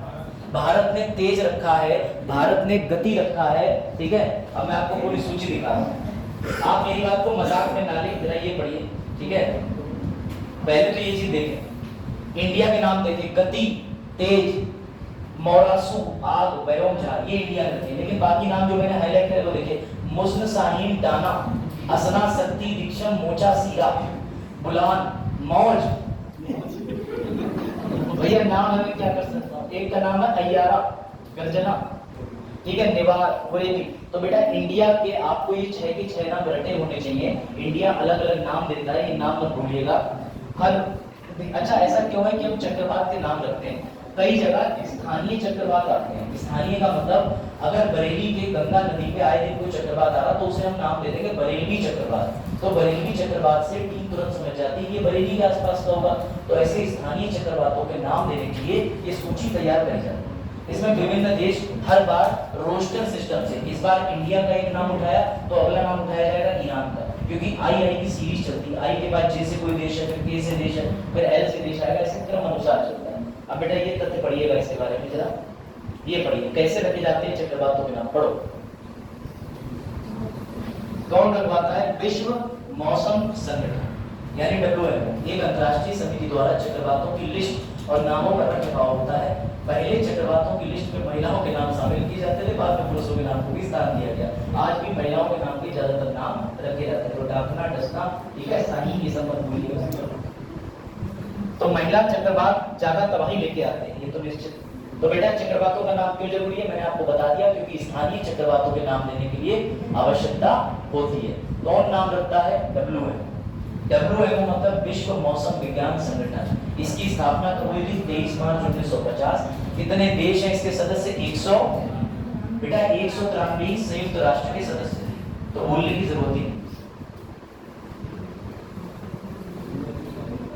हाँ ये ध्यान रखिएगा, ठीक है। ये लो PCS का फेवरेट पार्ट, इसके बिना PCS का दिन नहीं गुजरता। देखिए नेक्स्ट बार PCS का फेवरेट पार्ट, इन प्रश्नों के बिना PCS जो है वो सांस भी नहीं लेता। कि टाइफून बिलीबिली किन जगहों पर पाए जाने वाले चक्रवात? बिलीबिली कहाँ का है? ऑस्ट्रेलिया का। अभी लोगों को बता दिया कि महिलाओं के नाम पे ज्यादा नाम रखे जाते हैं, क्योंकि महिलाएं जो है वो निजी जीवन में भी चक्रवात ला सकती हैं। USA का होगा। हाँ हरिकेन USA का है। और बेटा इसमें typhoon Japan, south east Asian countries का भी होता है। याद रखिएगा इस साल इंडिया में कौन कौन से तूफान आए हैं इसकी सूची तैयार करिएगा। पश्चिम बंगाल के बे ऑफ बंगाल में आए हैं कि अरब सागर से उठे हैं, इन्हीं दो जगहों पे उठेंगे, क्योंकि बेटा चक्रवात उठते ही किस जगहों पे? समुद्र, जहाँ पे जल होता है। चलिए आपको एक चीज और बता है, इसका उत्तर तो आप देंगे, बताइए।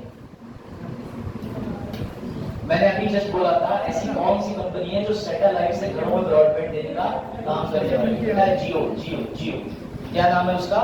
जियो। क्या नाम है बेटा? ये कीर्तिमान जियो रचने वाली है। जियो पहली ऐसी कंपनी बनेगी जो सैटेलाइट से सीधे आपके घर में नेटवर्क सिग्नल भेज पाए। बहुत बड़ा कीर्तिमान हो जाएगा। चलो हाँ ठीक है, इसका उत्तर दीजिए। अच्छा ये बताइए बेटा ये जो विमान है इसकी खूबसूरती सुनिए, इसे क्या कहने लगे?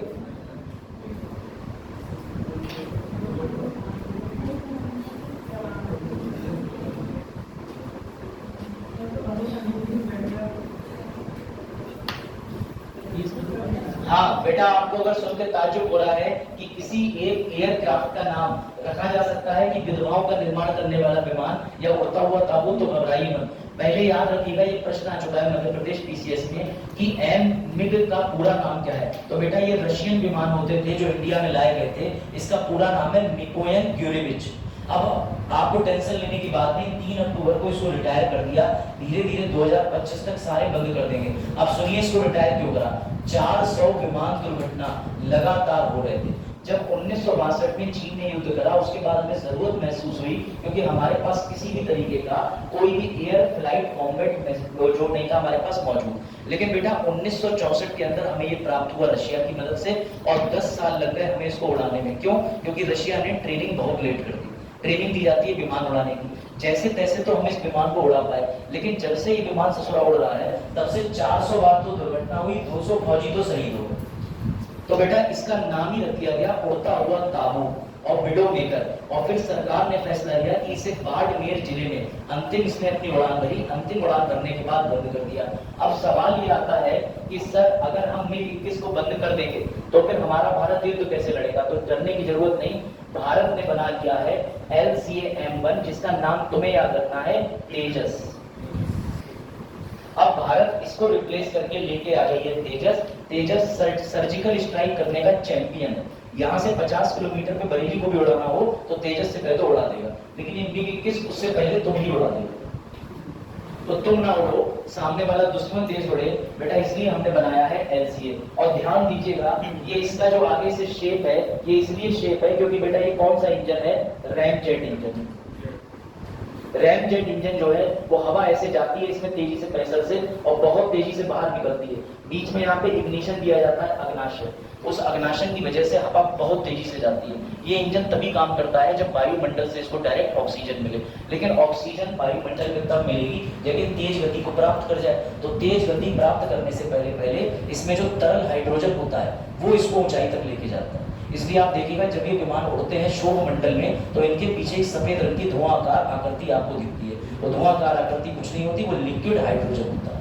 अब आई बात समझ? सर ये MiG-21 वही है जो भारत गए सैनिक ना पाकिस्तान में? हाँ, अभिनंदन जी की बात करना चाह रहे हैं आप, बिल्कुल ठीक। अभिनंदन जी की बात प्रिंसिपल ने छेड़ी, बहुत अच्छा प्रश्न है। अभिनंदन जी वापस कौन से संधि समझौते के तहत भारत में भेजे थे? नहीं, सैनिक समझौता था, लेकिन किस देश का है? वजह आप बताइए। भारत पाकिस्तान का? भारत पाकिस्तान का नहीं, आपने वियना समझौता पढ़ा है। डिक्लेरेशन होते हैं अलग अलग आदि, उसका प्रोटोकॉल उसका जो होता है जरूरी। ये भी एक नियम है कि युद्ध में अगर कोई आप सैनिक पकड़ लें, आप उसे भूखा नहीं कर सकते। लेकिन ये ससुरे सब नालायक देश उल्टा करते हैं। जितने भी ये पाकिस्तानी है, पाकिस्तान वाले कान काट देंगे, पैर के अंगूठे काट देते हैं पेचकस से दबा दबा के, और भी मतलब सॉरी टू से भुगतान काट देते हैं, सिर काट देते हैं। और उसके बाद में इंडिया वाले ऐसा कुछ नहीं करते हैं। हाँ, कसाब हमारे यहाँ जो है वो मजे से रहे दामाद बन के। उनकी बिरयानी आती थी, उस रेस्टोरेंट वाले का वो लिया गया कि अरे यहाँ से आती थी कसाब मामा की बिरयानी। कसाब जब मरे तो जो जेलर था वो रोया, उसकी वीडियो लल्लन टॉप पे वायरल करी। क्यों छलक आया दुख कसाब के बनने में? अरे भैया बेटा लग रहा था तुम्हारा। इस पे नाना पाटेकर का एक सीन देखना, मूवी, वो गजब मूवी का सीन है, उसने क्या गजब सीन बताया। तो बेटा याद रखिएगा, इन लोगों का कोई धर्म नहीं होता। और अगर आपको लगता है कि पाकिस्तान के अंदर रहने वाले हिंदू अच्छे हैं, तो वो भी बहुत बड़े मक्कार होते हैं, ये ध्यान रखना। वो भी जब बैठ जाते हैं कहीं सल्तनत आवाम के ऊपर, तो उनको ये लगता है वाह अब हम भी बन गए हैं। कौन बन गए भैया? वहां पे कायदे आजम। अब कायदे आजम किसको बोला जाता था? जिन्ना। चलो भाई चेंज करो स्लाइड। हाँ, लेकिन याद रखिएगा जिन्ना कभी PM नहीं बनता। वेरी गुड, ये बात बिल्कुल। तो बेटा याद रखिएगा कि इसको क्या बोला जाएगा? फ्लाइंग काबूत, उड़ता हुआ ताबूत, विडो फिगर जैसे शब्द मिले। बेटा इसकी जगह पे हम कौन सा इस्तेमाल करने जा रहे हैं? हम तेजस। तेजस ये रहे हमारे तेजस भाई साहब। तेजस को बोलते हैं LCA मार्क 1। किसने बनाया है? अभी शुरू में मैंने बताया था कि सरकार ने इस साल सबसे ज्यादा एक्सपोर्ट करा। तो जो कंपनी है जो सरकार के लिए बनाती है ऐसे एम्यूनिशन, ऐसी मिसाइलें, उस कंपनी का नाम है हिंदुस्तान एरोनॉटिकल लिमिटेड। वो लिखा है नाम। ये किसी ने बनाया? तो बेटा ये पूरी तरीके से स्वदेशी निर्मित हवाई प्लेन। हाँ, ये ध्यान रखिएगा बेटा। ये देखिए 400 से अधिक दुर्घटनाएं हुई थी, 200 से अधिक पायलटों की जान चली गई। सरकार ने फैसला लिया कि बाड़मेर में अंतिम फ्लाइट भरने के बाद इसे बंद करो। असल में कुछ हो ही गया है। अब इसका कुछ नहीं होगा, इसका वही होगा, इसका ये होगा 2023 में। हाँ, 2023 में 26 दुर्घटना के आसपास पढ़ा था मैंने कहीं पे। क्या करें इसे? भेज दें इसको। बेटा इसका सम्मान हम इसलिए करते हैं क्योंकि 1965 में इंडो पाकिस्तान युद्ध में इसकी भूमिका निभाई, बहुत अच्छी। हाँ लो, ये ध्यान रखना। मैंने आपको डेट बताई थी 3 अक्टूबर। 3 अक्टूबर को इसको रिटायर कर दिया। 2025 तक जितने भी ये थे उसको हम रंगाई बताई करके अंतिम विदाई दे देंगे। अब इनका मैन्युफैक्चरिंग बंद हो गई है, याद रखिएगा। उड़ान खत्म हो चुकी है। मैं किस नाम था इसका? और बेटा ये उत्तर लाई एयरफोर्स स्टेशन बाड़मेर। बाड़मेर उत्तर लाई। तो भैया विमान निकलेगा उत्तर लाई।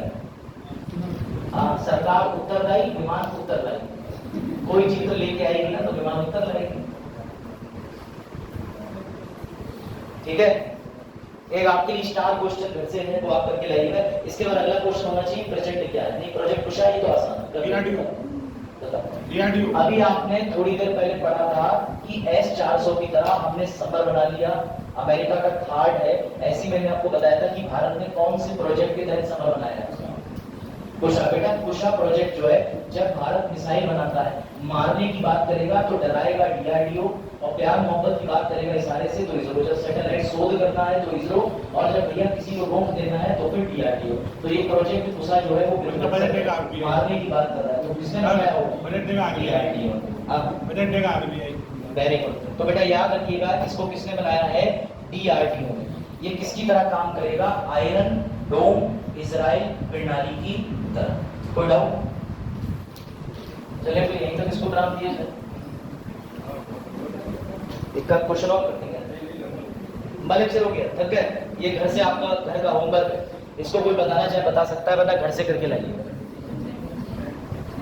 हाँ, क्या लगता है क्या है इसका उत्तर?